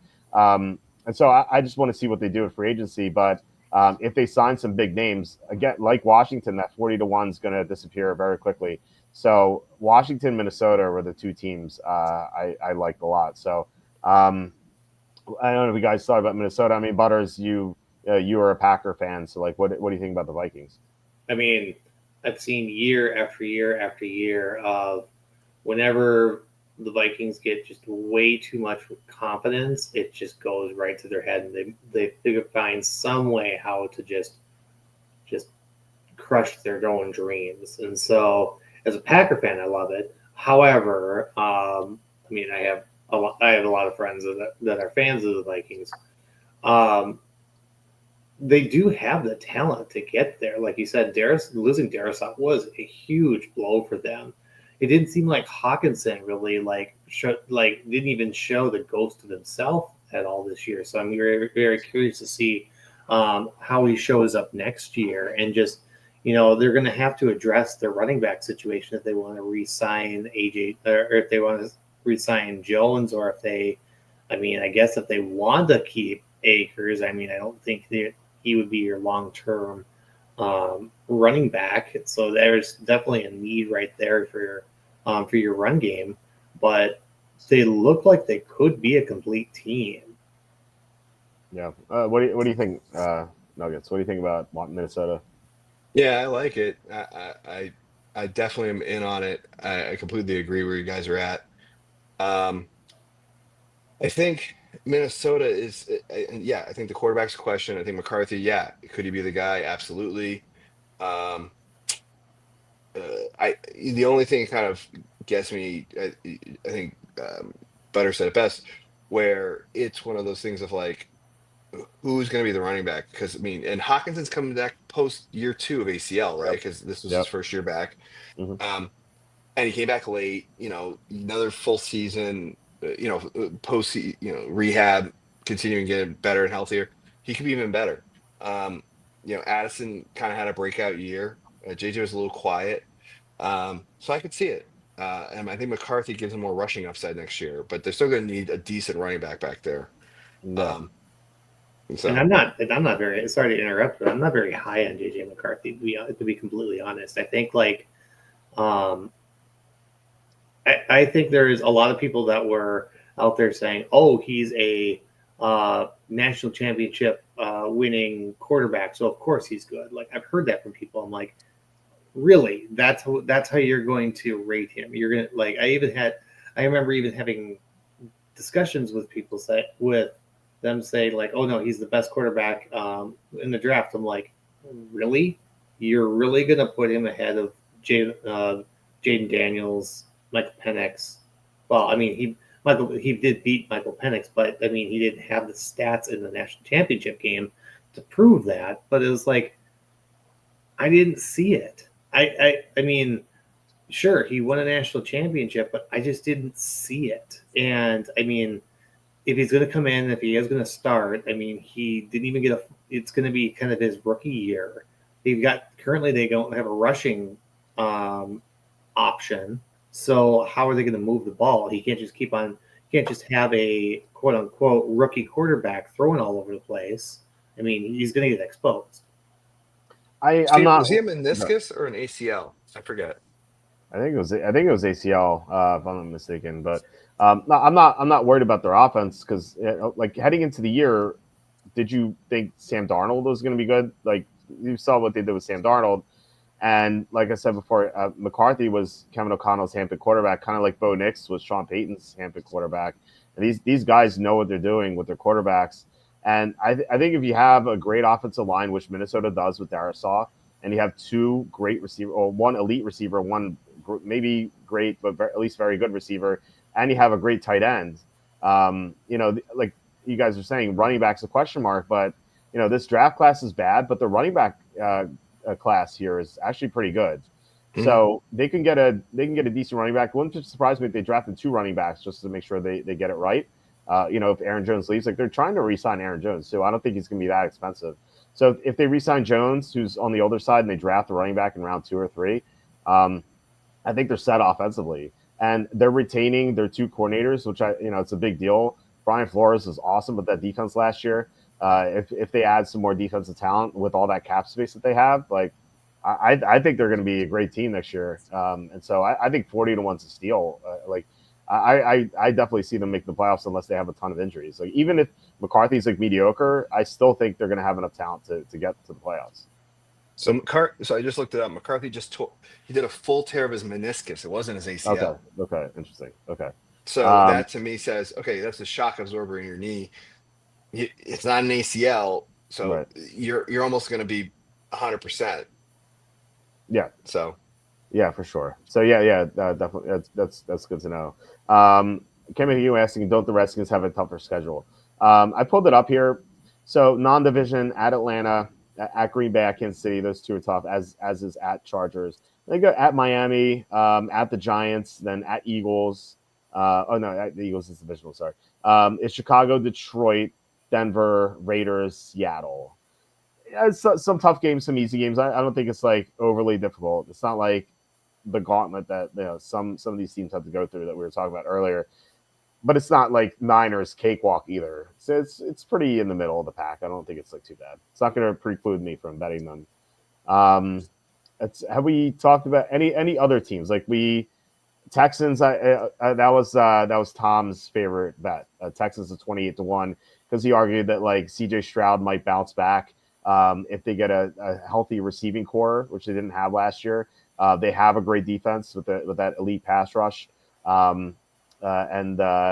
mean, the offensive line needs to be worked on. So they have some holes, but it's an easy division. So that was his argument. Any thoughts on Houston or any of the teams pictured here on the screen, like maybe Miami or Seattle? I don't like those, but I could see what he was saying with Houston. I mean, if you compare like Houston's injuries compared to like Detroit's injuries, it was like Houston's injuries were never even talked about in that if you would compare the two. But I mean, Tank Dell getting hurt again. I mean, I feel like now the discussion about Todd Gurley, now it's kind of that discussion about Tank Dell. I mean, like so much talent and like how is he going to bounce back from this? I mean, that was a brutal injury. But I mean, Mixon showed that he could be the bell cow. I mean, you've got Nico Collins who really stepped up and showed who he is. I mean, I could see it, but are they going to be able to beat? I don't think the Chiefs are really as elite as you say. I think the coaching carries the Chiefs, but so I would say my favorite probably in the AFC right now would be the Bills. So can the Houston beat the Bills? I don't know if they can right now. Even at full strength, I don't know if they can. Yeah, I mean, if you're comparing numbers, I'd rather bet the Chargers, who are the better, or like equal at 28-1. So, Nuggets, any thoughts on any of the teams here pictured that we haven't discussed? No, I think you guys said everything. I think we're good. Okay. And yeah, I mean, and now we get to the bad teams, which you talk about. Any final thoughts before we move on to the golf? We didn't talk about every team. Like I don't think there's any point to talk about the Giants and the Raiders. Like they have no chance. Jets is what we talked about the Jets. The Browns should be the worst. I think the Browns might be the worst team in the NFL. So they should be down. They should be at 200 or 250-1. I think. I mean, for the Raiders, I mean, kind of the stars need to align on that because, I mean, they've got a coaching staff. I mean, Pete Carroll, I mean, he's a Super Bowl winning coach. So, I mean, he can maybe turn it around. You've got Tom Brady kind of buzzing in the ears, too. So, I mean, you could maybe see something kind of going on. Maybe not a Super Bowl winning team this year, but maybe they can, maybe they could make the playoffs this year and kind of show that, maybe they are kind of an up and coming team. And I guess the other team I kind of had some eyes on too is maybe Jacksonville, just with their coaching changes too. I mean, I really like Cohen going there too. So, yeah, and like I said, they're 100-1 on DraftKings instead of 60-1. So make sure you get that number. Don't bet Jacksonville 60-1, even if you love them. Nuggets, any thoughts on any team that we haven't talked about the Steelers? I feel like they're worth a mention because they always make it to the playoffs, but we don't know who their quarterback is. And I mentioned the Steelers because Tom talked about the music. He's like, wait, Steelers are 80-1. That seems absurd because they always get to the playoffs, but it feels like they always get to the playoffs and lose. Yeah, exactly. Game. I mean, and honestly, I think the Steelers need to change. I mean, Tomlin, love you, respect you, but enough is enough. Like you're getting to that point of the Sean McDermott. Like I can't get over the hump. It's kind of the same feeling I have with LaFleur at the Packers. I mean, you're there. I mean, you got to do something. I mean, what's going on with LaFleur? I mean, what are we going to do with all these middle draft picks all the time? I mean, we need something. Either win it or tank because we need to do something here. I'll say this about the Steelers. My father-in-law makes when I go out to Vegas, he makes one bet. He's like, Walt, bet this for me. He makes one bet every year. Steelers win over. He wins it every single year. Just automatic money. They get over the win total all the time, but they don't win in the play. Their win total in the playoff though is 0. So if people want to do the people look at the colors of the Super Bowl every year.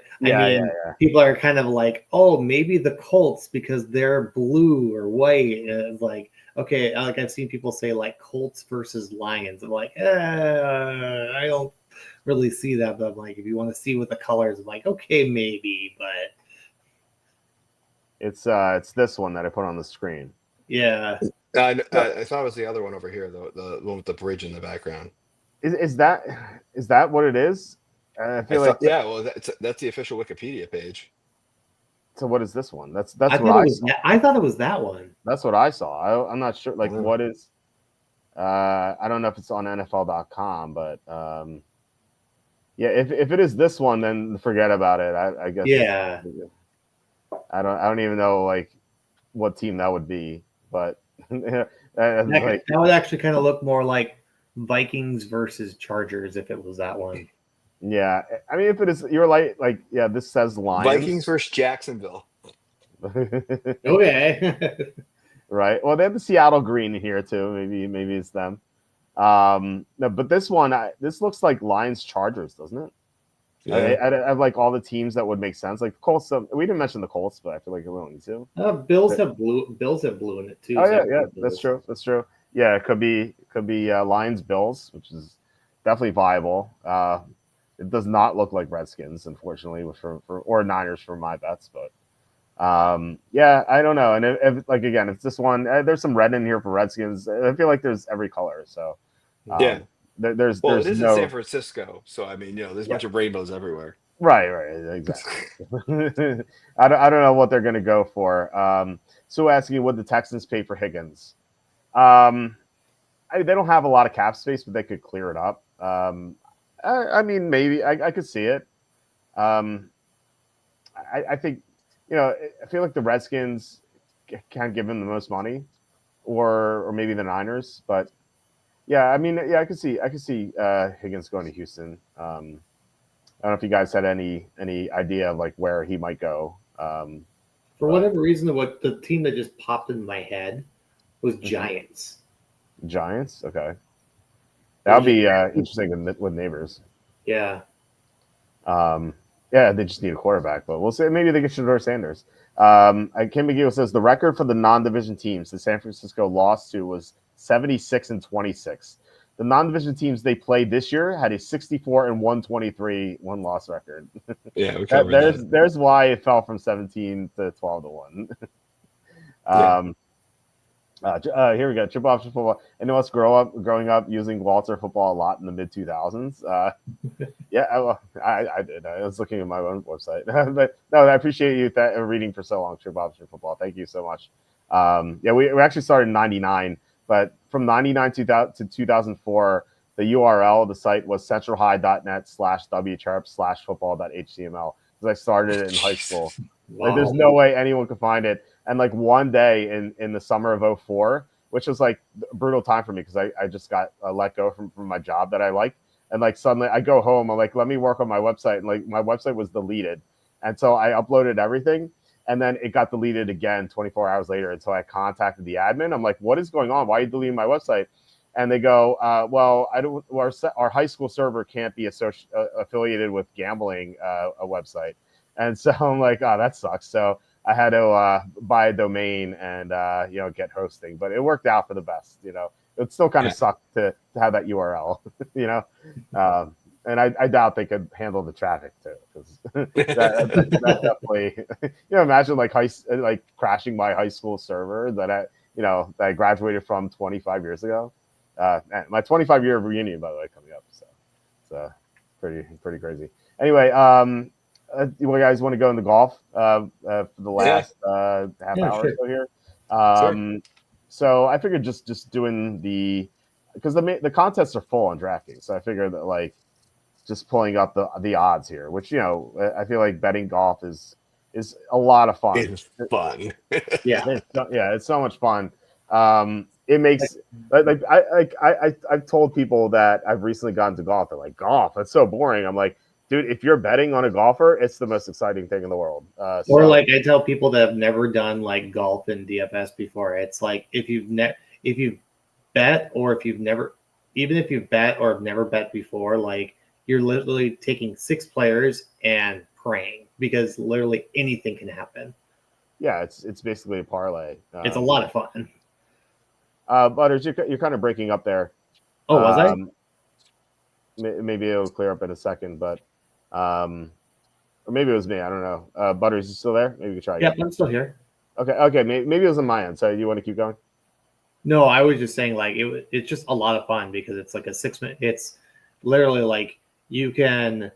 Sometimes it's even better odds to just pick your 6-man leg on betting than it would be on DFS. But like you can pick your choosing. It's still just a lot of fun. Yeah. All right. So I don't know if you guys how you guys want to start this. Well, let me ask you this. Like, who do you guys think is going to win the Mexico Open? Because like they all have like there's the one thing I like about this is there's no like elite golfers in this field, but I think that's a good thing for betting perspective because you don't have to worry about Scotty Scheffler. Like, oh man, I have to bet him at plus 230. Like it's just or I have to fade Scheffler. Like it's like either way, it's a bad feeling. I hate that. So the favorite quote unquote here is Akshay Bhatia at 16-1, who we bet last year. I think it was the Houston Open that he won. We actually had him, I think, at like 50-1 or 60-1, and he went to the playoff with I think it was Denny McCarthy, who like McCarthy had that like late charge. And I thought he was going to beat him. And like the first hole of the playoff, like McCarthy hit it into the water. And there's like no water on this golf course. It's like a tiny creek. It was like he just hit it in there. I'm like, oh my god! And like I think Bhatia got hurt celebrating too. It's so wild. So by the way, 14 seconds, ball gets to 25. We had the over LaMelo ball 24 and a half. He just got there with 14 seconds left. I was watching too. I almost did like a celebration there, but like people were like, "What are you doing?" So, anyway, who do you guys have in this tournament? Who do you think is going to win Mexico Open? Well, I know I have one person I can cross off right away that's already on the screen, which is Patrick Rogers. Like, if you ever see Patrick Rogers with that low of odds, just cross that out. Yeah, that's pretty great. That stood out to me. I'm like, man, he had a good tournament last week, but yeah, I don't see it. So who do you guys like here? Someone who's on the screen right now that actually has been playing really good golf lately has actually been Michael Kim. Yes. He's been doing really, really well. Now, as a DFS play, he's gonna be pretty popular. So I'm not sure. I haven't built any lineups or anything yet, so I haven't decided what I'm going to do here just yet. But Michael Kim has had a lot of good recent form. Now this course, I believe, from what I've been hearing, is it's a bomber course. It's a lot of these Mexico courses are. They are designed for like vacationers. So I mean, you're gonna have large greens. I would have to assume. So just bomb it, get it on the green, and just putt. So it's pretty simple golf. Yeah, it's we last year we had Sammy Valimaki here at 110-1. And he almost got there. He was either tied or leading on Sunday. At 110-1 is like pretty crazy. And he hit the ball into the hole in like not the ninth hole or something, and like that just ended it. And it was Jake Knapp who ended up winning. And Jake Knapp, I don't know why I didn't bet him because like I can look at my past the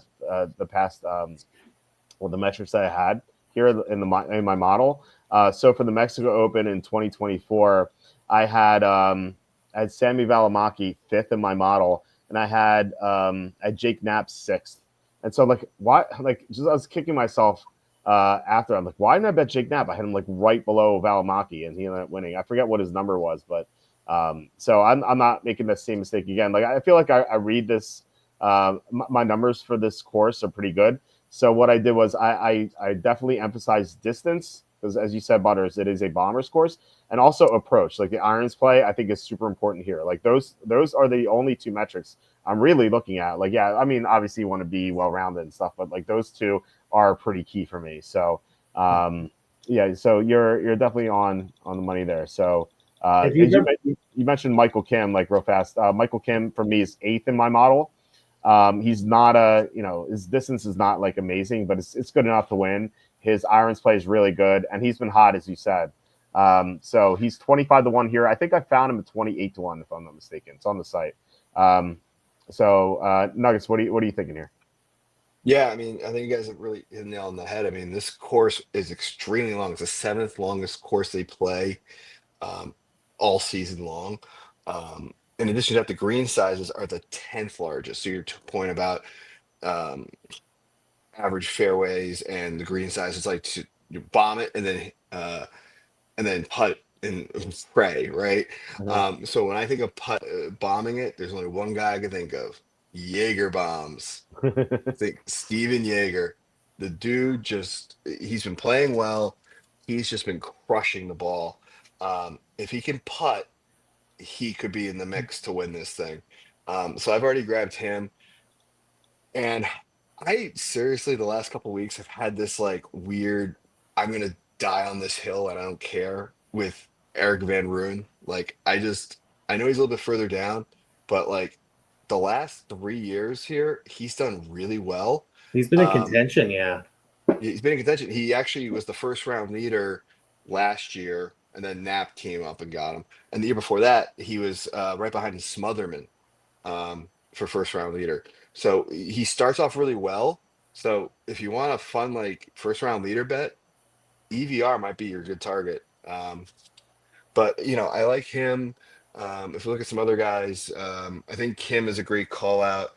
Um, the other one that kind of stuck out in my model was Grayson Sig. And he's got good course history here, but plus 6,000, you know, he's another one to kind of keep an eye on. But yeah, so I really like those. But Jaeger by far is my favorite. I think Batia, I think is going to get popular at DFS. I think he could win it as well.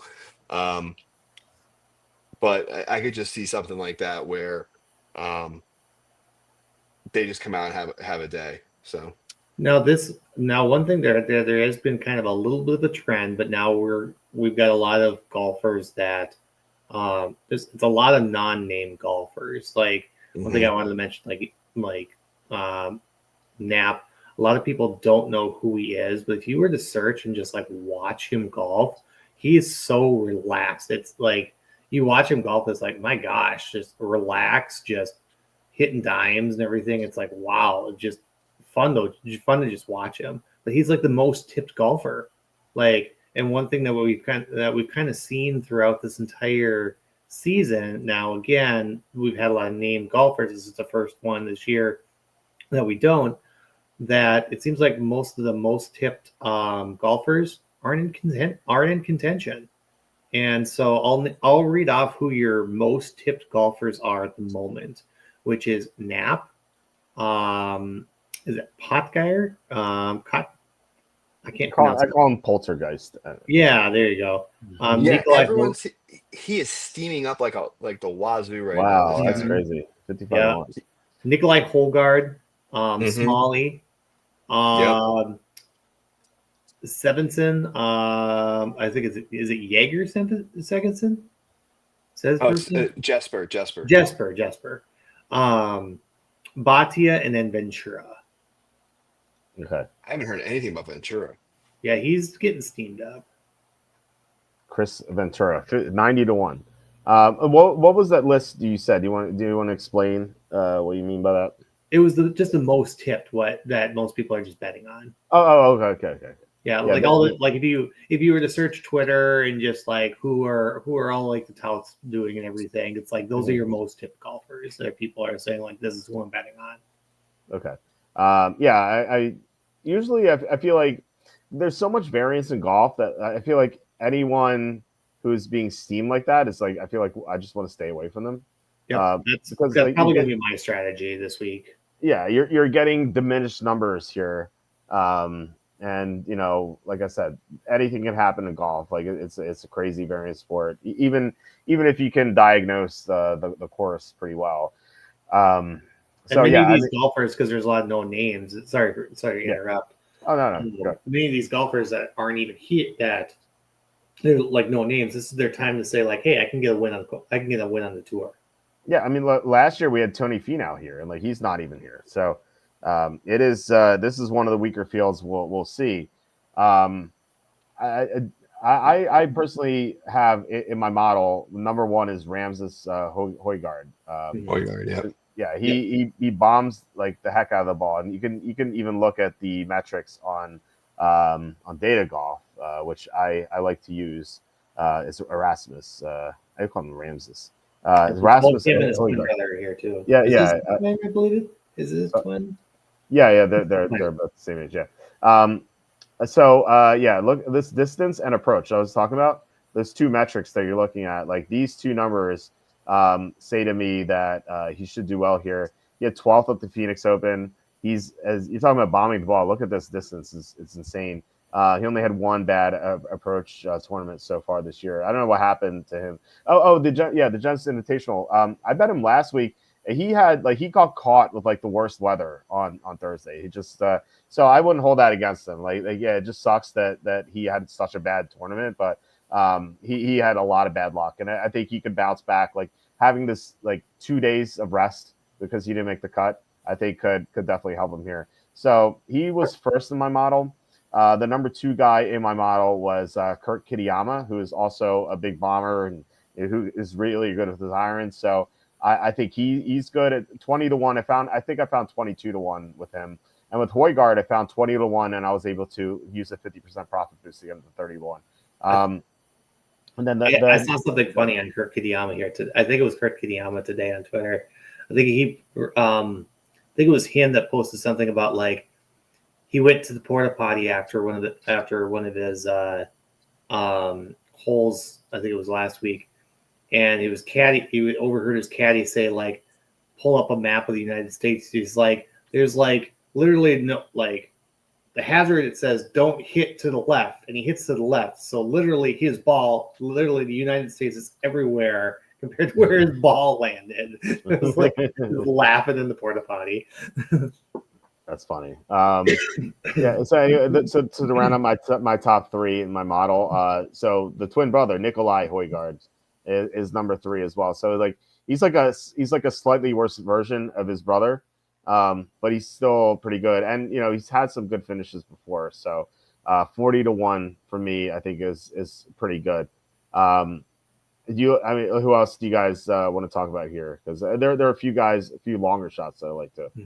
I agree with you with Rasmus because he is spike off the tee, spike putter. I mean, if anyone's going to go out there, like you certainly want anyone that's going to spike.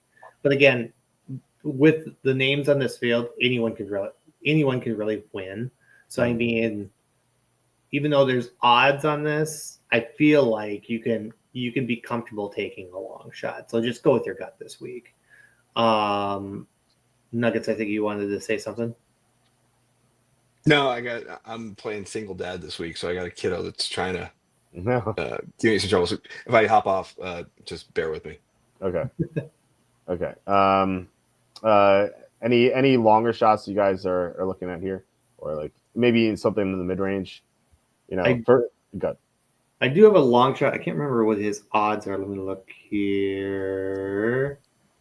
I'll give you the name here, which is Thorbjorn Olsen. I believe that's how you pronounce it. Yeah, 55-1 on Olsen. Yeah, so he apparently anyone that likes to look at stats based off the type of grass that's on the field, that's on the course. It's a Vespalsum, I believe I can't pronounce any of this stuff. I just read and go with it.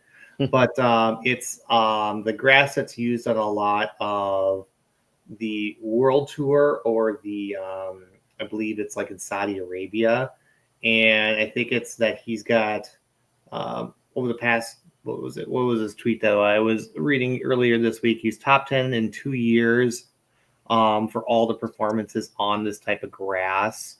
And I believe he's won at least one of them. And I think he's like top 5, like 5 times or something on courses with this grass. Yeah.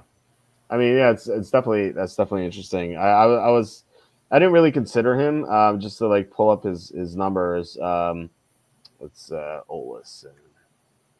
I've heard that like he hasn't been doing like on tour he hasn't done great, but like on the European tours and that he's been doing pretty well. Yeah, this is his first PGA event of the year. It's the first one since the Wyndham. When he got caught. But he did finish 43rd in the British Open, 53rd in the PGA Championship, and 58th in Masters. So at least he made the cuts there.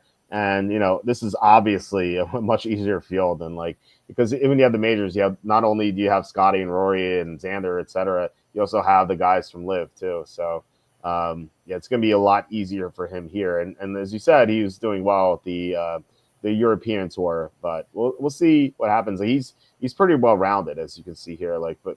So he doesn't have great distance. In fact, he's been pretty negative. But maybe he bucks the trend because, as you said, he does play well on this certain grass.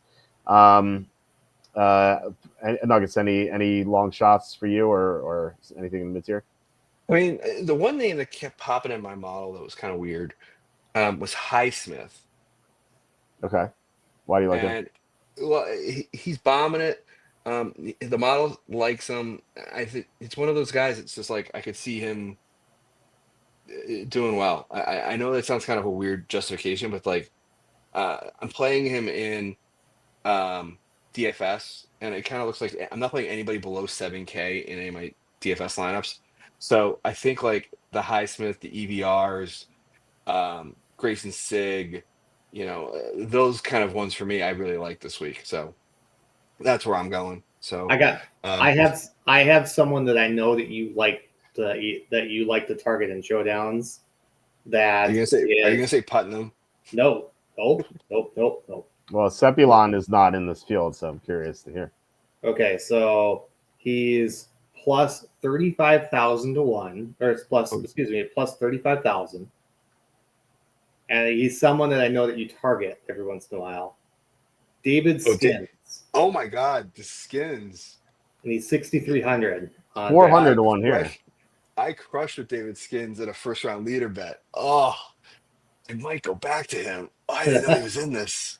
Yep. Oh, Daddy Likey. You're welcome. I didn't know he was in the field. I know there's just a bunch of these players that are out there that was like, because I'm going down the field because I'm looking like there was someone that was on a that was an alternate that I was hoping that it was going to be on, but I don't think he's going to be on there. And Kevin Tway, I think he was an alternate, but I don't think he's going to make it. That would be someone that I would love to play if I could, just because he seemed to have some like length off the course, off drives, and it'd just be a long shot like to play sort of thing. But you've got a lot of players out here that like these are players that you play like a showdown or like a first round leader bet or something like that. It's like, sure, I'll take a shot at a 4-day tournament that anyone can win. Mm-hmm. Yeah. Hey, that's interesting. Skins, it doesn't model out well, but yeah, as you said, if he hits for you, I mean, he had a good run here last year. Yeah, he popped last year in a couple tournaments. Yeah, so yeah, that's interesting. I like in the mid tier. I also like Kevin Yu, who like really does bomb it as well. If you look at his stats, he's 35 to 1. It's great distance, great approach. That's where he pops. He finished 17th at the Genesis and 16th at the Phoenix Open. Again, this field is much easier than those two, so he could be in contention at the end. One guy I was looking at. Is Antoine Rosner. Same thing, like great distance, great approach stats. He's one of those, another one of those European guys, so he hasn't been on the tour very much. Rosner, Rosner, here we go. He's 80 to 1. I think I got him 85 to 1. I can't remember what exact number I got him at. So I like him as well. He finished 20th at the 2023 British Open. So again, that's a really tough field, especially compared to this one. And if you look at like his other PGA tournaments, like he just hasn't been around here. Like 26th at the Scottish Open last year. Again, like much tougher field there because you have a lot of those guys also playing the British Open. And so like yeah, he's only had like 3 PGA events. Yeah, 3 PGA events since 2023. So he doesn't really play in this field, but he just finished 4th at the Qatar Masters. And I think he has what it takes to win here. Like he has the traits, he has the long distance, he has the iron play. So I thought he was pretty interesting at 81. I found a couple other guys too. Okay. Gonna go back here. Chris Gotterup. Oh, he's pretty high for me. He made my DFS lineup. I have him 9th in my model. Yeah, he's a bomber. Yeah. And he's what 80 to 1. He's like 80 to 1 on DraftKings. Yeah, he's let's look. He's got about 80 to 1 on FanDuel as well. Luke List, 100 to 1. Okay. He always seems to just when his putter gets hot, he just goes. 120 to 1 here on FanDuel. Excuse me here. Joel Damon seems to always pop up on all of these. Good old Buckethead. Yeah, the old bucket hat. He always seems to just, and I think he's won. Was it Mexico or one of these ones a couple of years ago? Let's see here. Putsakana, he won. Yeah, you could play Grillo, the guy who got the dunk, what was it, the double dunk or the spin around hole in one at the Waste Management. Grillo, he's 1100 to 1. He's 110 to 1. Yeah, 120 to 1 FanDuel. Okay. What else did I see down here? I mean, Harry Higgs had an amazing run on the Corn Ferry Tour. What was it, last year? I mean, he could certainly win. I mean, David Lipsky, he's down there too. I mean, there's a lot of names out here that have, like, you know, when they get hot, and they're just such high odds. Mm-hmm. Yeah. Harry Higgs. Yeah, he did have a run here, two wins in a row on the Corn Ferry Tour. So I mean, you have Rafael Campos. He won the tournament last year too, and he's 400 to 1. Yeah, he won the Butterfield Bermuda, which reminds me of Butters from South Park, and then Butters here. So maybe it's meant to be. Maybe he's going to be the one to win this. Nuggets, any long shots from you? No, I think the Skins one kind of threw me for a loop. I didn't even know he was in the field, but now I'm betting him like crazy. Nice. Welcome. Nice. I'll give you your cut, don't worry. Hope he comes through. Ken McNeagle says Kitayama, Knapp, and Smalley win top 10 and top 20s, and also Bhatia top 5. What do you think about Ken McNeagle's card here? Now, I will say a strategy with DFS as well, especially for these weeks where there's a lot of no names. Like, salary is very soft. You don't have to use your entire salary. Like, if you want to leave a bunch of salary on the table, it doesn't matter, because you could have. I wouldn't even be surprised if you saw six golfers all in the 6K be in the top 10. Like, would not be surprised. Like, just go with your gut and just play the guys. Yeah, that's the beauty of playing single entry, is like you don't have to even worry about ownership at all. Mm-hmm. Like the tournament I'm in, it's the $200 single entry.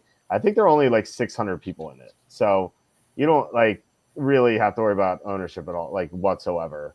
What I usually do is like I'll play single entry, and then I'll just throw the same same lineup into the main, just in case it pops. But I truly think in like DFS, unless you're like crunching 150 lineups, which I always find boring. I'd rather build my own lineups. I'd rather just do single entry, because like I don't know, it's just like crunching lineups. Yeah, I mean, if you have the correct projections, it could work out. It doesn't feel fun to me. Like I feel like unless this is your job, there should be some amount of fun to it. And so I just like crafting my own lineups like by hand. So that's why I only do like single entry, or like sometimes 3 max, but usually just single entry. So, but like I always say that the size of your tournament should dictate how much you care about ownership. Because like what is the main contest? How many people are in that? Like, that's what they're. Like, I think they said they made a third main because it was just becoming so popular. The first main that filled like 2:00 today was at like 29,000, and since then they've made another like an alternative main that filled, and I think they made a third one out there now too, just because golf DFS has just become super popular lately. Well, there's also nothing to do this weekend. Like, that's true. There's no basketball today. There's no hockey. There's no nothing. Mm-hmm. So what else are you gonna do? Even baseball hasn't even started yet. Yeah. The $5 had 59,000 people in it. So if you're playing in a field with 59,000, like, yeah, you want to get different. Like you have to. But the as I said before, the $200 single entry has 694 people in it. So you do not have to worry about that at all. Have you ever watched back in what was it 90s or was it 2000s? Do you remember the show Mad TV? Yeah. You are watching Mad TV. Yep. Do you remember the segment of Lowered Expectations, like the dating show, but it was always Lowered Expectations? Oh man, it's been so long. If I saw it, I'd probably remember it. Oh, it was just like two like people that were like people that you would talk about in Jerks of the Week, like two of those people like going on dates. Okay. And there's always like when they do Lowered Expectations, it's like two people like holding hands. They're just like, "Ee." And every time there's a golfer always named Justin Lower, and every time like I'm like have him in a showdown lineup or something like that, I'm just like, oh, there's the gift of Lowered Expectations. Like he's what 80-1 or something on here too. I'm like, I might take a shot at that too. I don't know. Just, I mean, Lower yeah, your so basically lower your expectations this week. right, right. It's a good narrative thing. It's yeah. I mean, look, it should be fun. So it's cool to do it this way.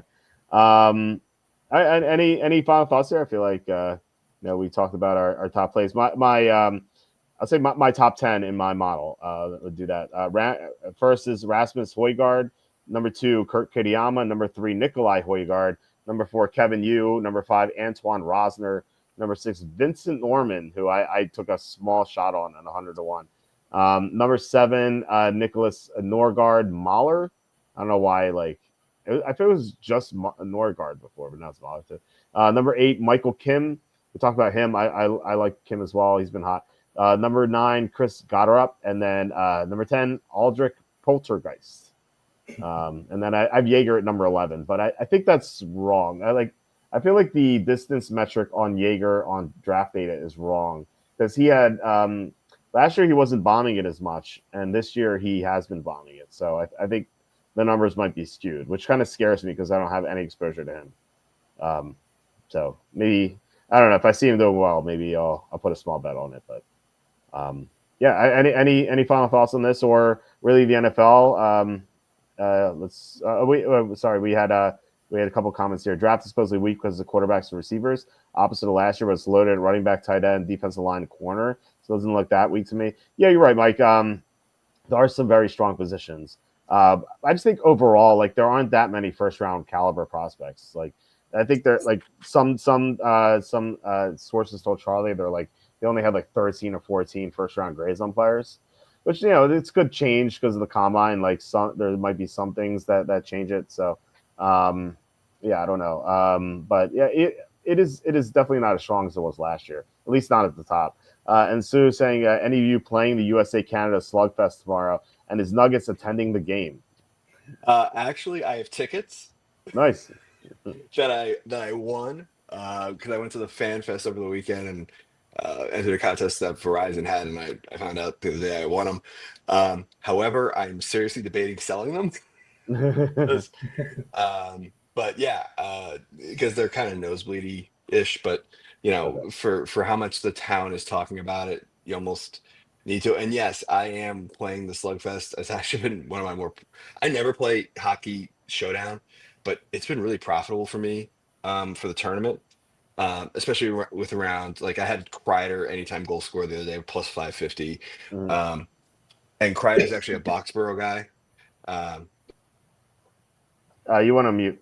You want to Yeah, mute. he's from Boxford, not Boxborough. And Jack Eichel's a Chelmsford, Mass guy.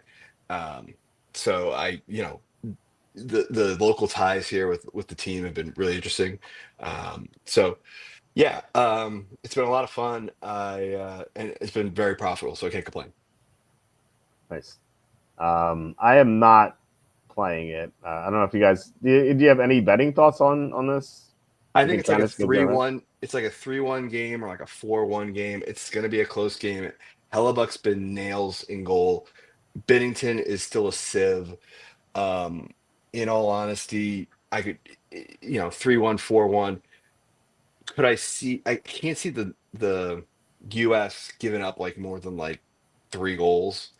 Um, so I'm actually not going to bet the over for the first time ever in the tournament, just because I got a feeling it's like a 3-1, 4-1 game.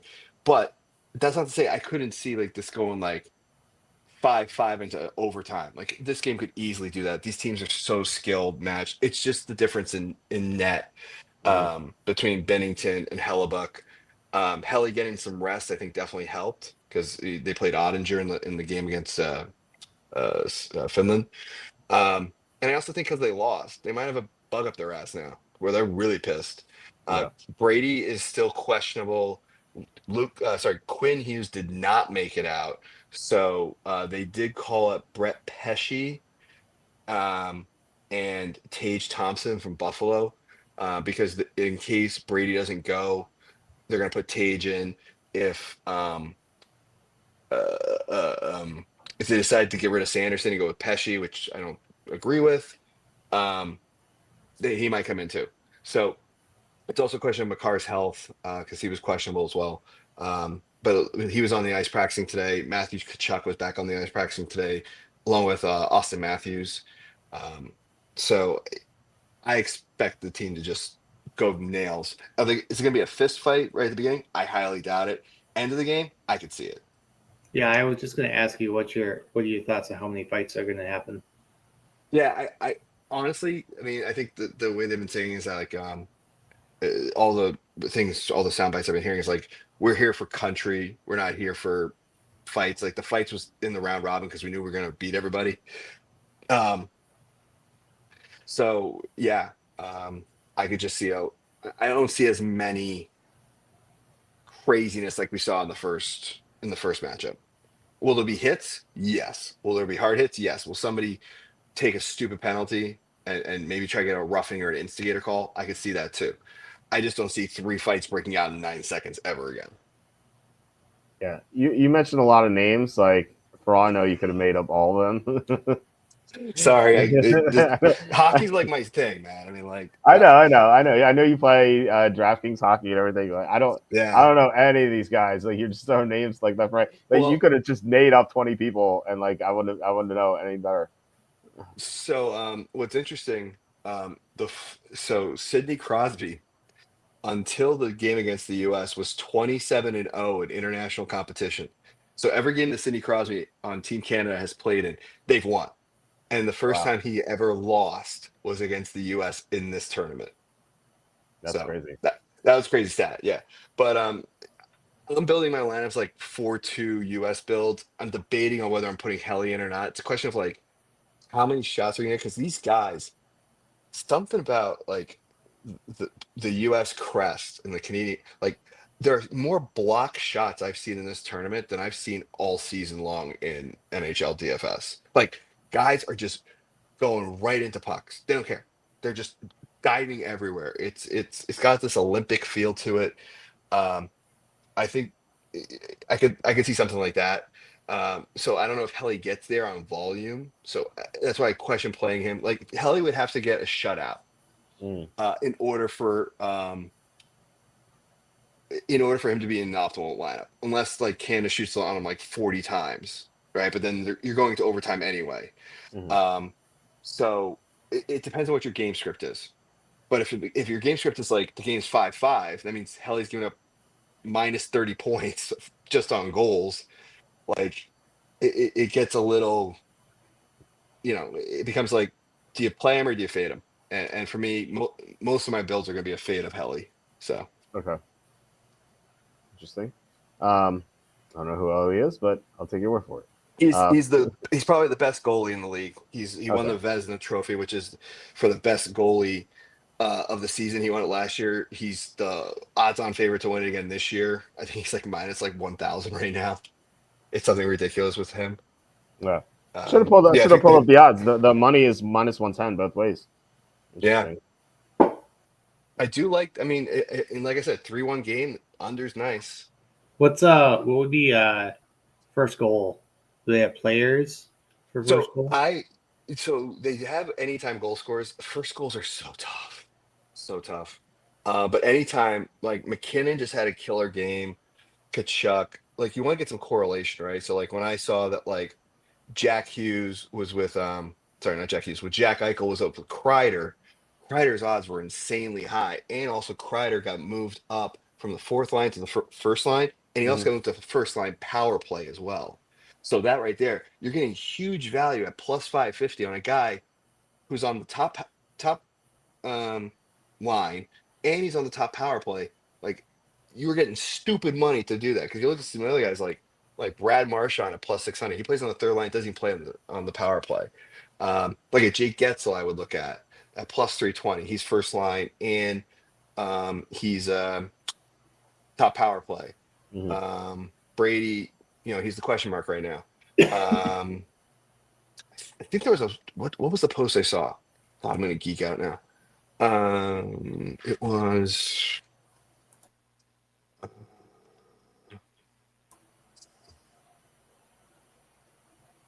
It was Matthew Tkachuk was skating along with Jack Eichel and Kyle Connor.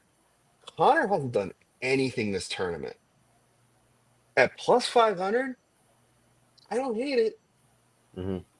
I mean, the first thing that came to my mind was McJesus, but I mean that might be a popular just because he was the first one in the last matchup. Oh, yeah, and he's get better odds. You're getting good value here compared to the NHL regular season, mainly for anytime goal scorer. He's like probably plus 100. Sometimes he's like minus 105. So you're getting plus 220 in this tournament. The problem is Canada's going against Helly, and Helly is just a ridiculous goalie. It doesn't mean they can't score. I mean, McDavid did in the first game, but then USD just shut him down the rest of the game, and they scored 3 straight. So the one player who I do like is Dylan Larkin. He has had one hell of a series, just everywhere, and he's been all over the place. He plays on Detroit. Good chance to lift his national profile. I could see Dylan Larkin scoring a goal tomorrow. If you had to make one bet on these, which one would it be? Oh God. What's Larkin's anytime? 550. 550. No, that's anytime. Okay, what was it? What about first score? First 30 to 1. All right. Oh, so like 1400 right there for McDavid or for McJesus was actually, I think it's probably not a bad. Yeah, I feel like those are traps. Like the first time, the first goal scorer. I think I'd rather just like bet anytime. You're not getting like there's not like sexy odds, but I kind of like Makar there at 600. Okay, 6 to 1. Yeah, he seems every just once in a while, just like he pops.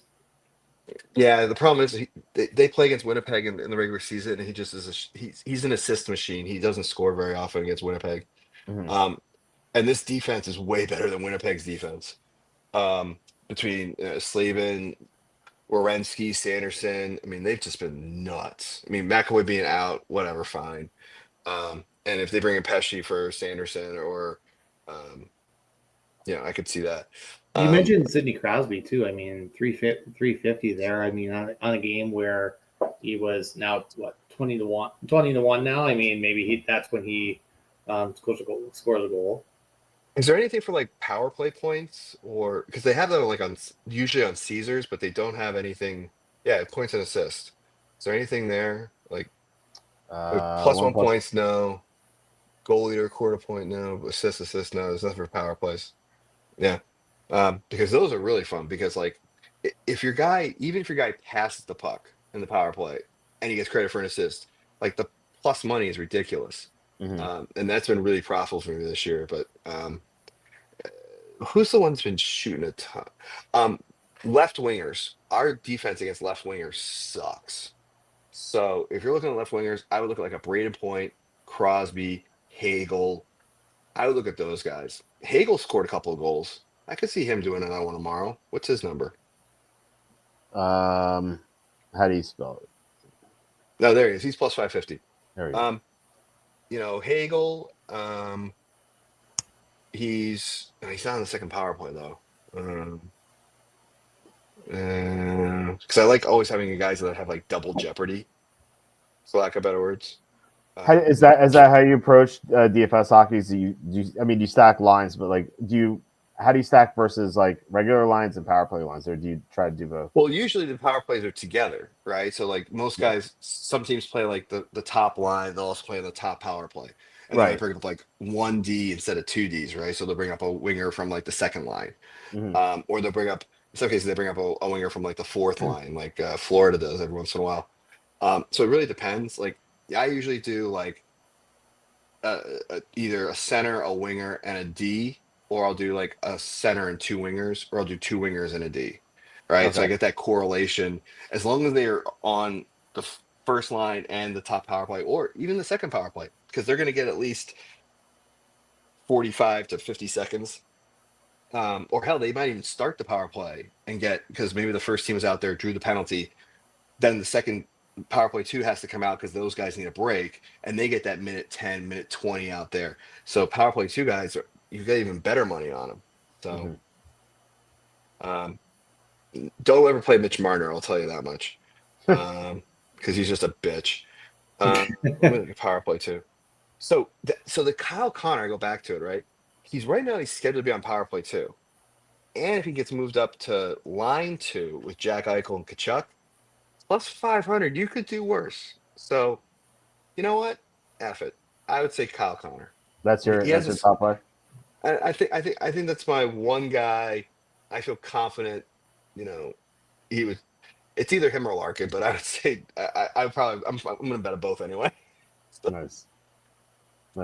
Because I think one of them is scoring tomorrow. Because I think Bennington is a sieve. Okay. Cool. Yeah, I mean, I didn't expect to talk about hockey, but yeah, let's.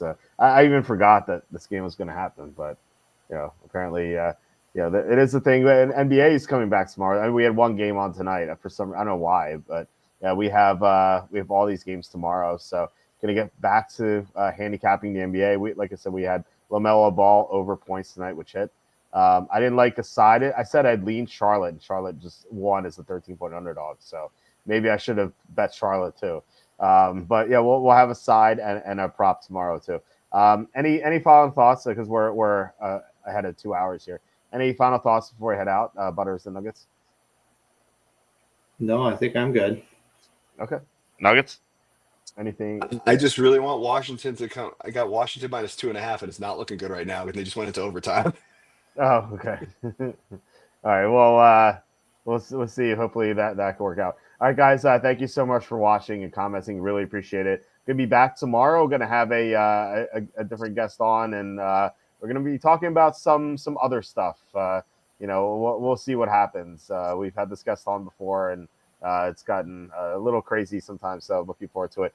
Saturday, Tom is not available. He has family coming in to town, so he's not going to be able to come on. So I'm probably just gonna fly solo and just do probably like a shorter show. Not sure what we're gonna talk about, but hopefully we have some golf sweats and we talk about some hedges, and I'll come up with a topic too. And then next week we have Charlie Campbell on, as I've mentioned before. So looking forward to it. And Kenny's gonna be back. So looking forward to that. All right, guys. Thank you so much for joining us. Butters and Nuggets. Always love having you on the show. And yeah, guys, please hit like, subscribe, comment below, share this video, visit the link in the description for the merch store. We'll be back tomorrow. So have a great night, guys, and I'll talk to you then.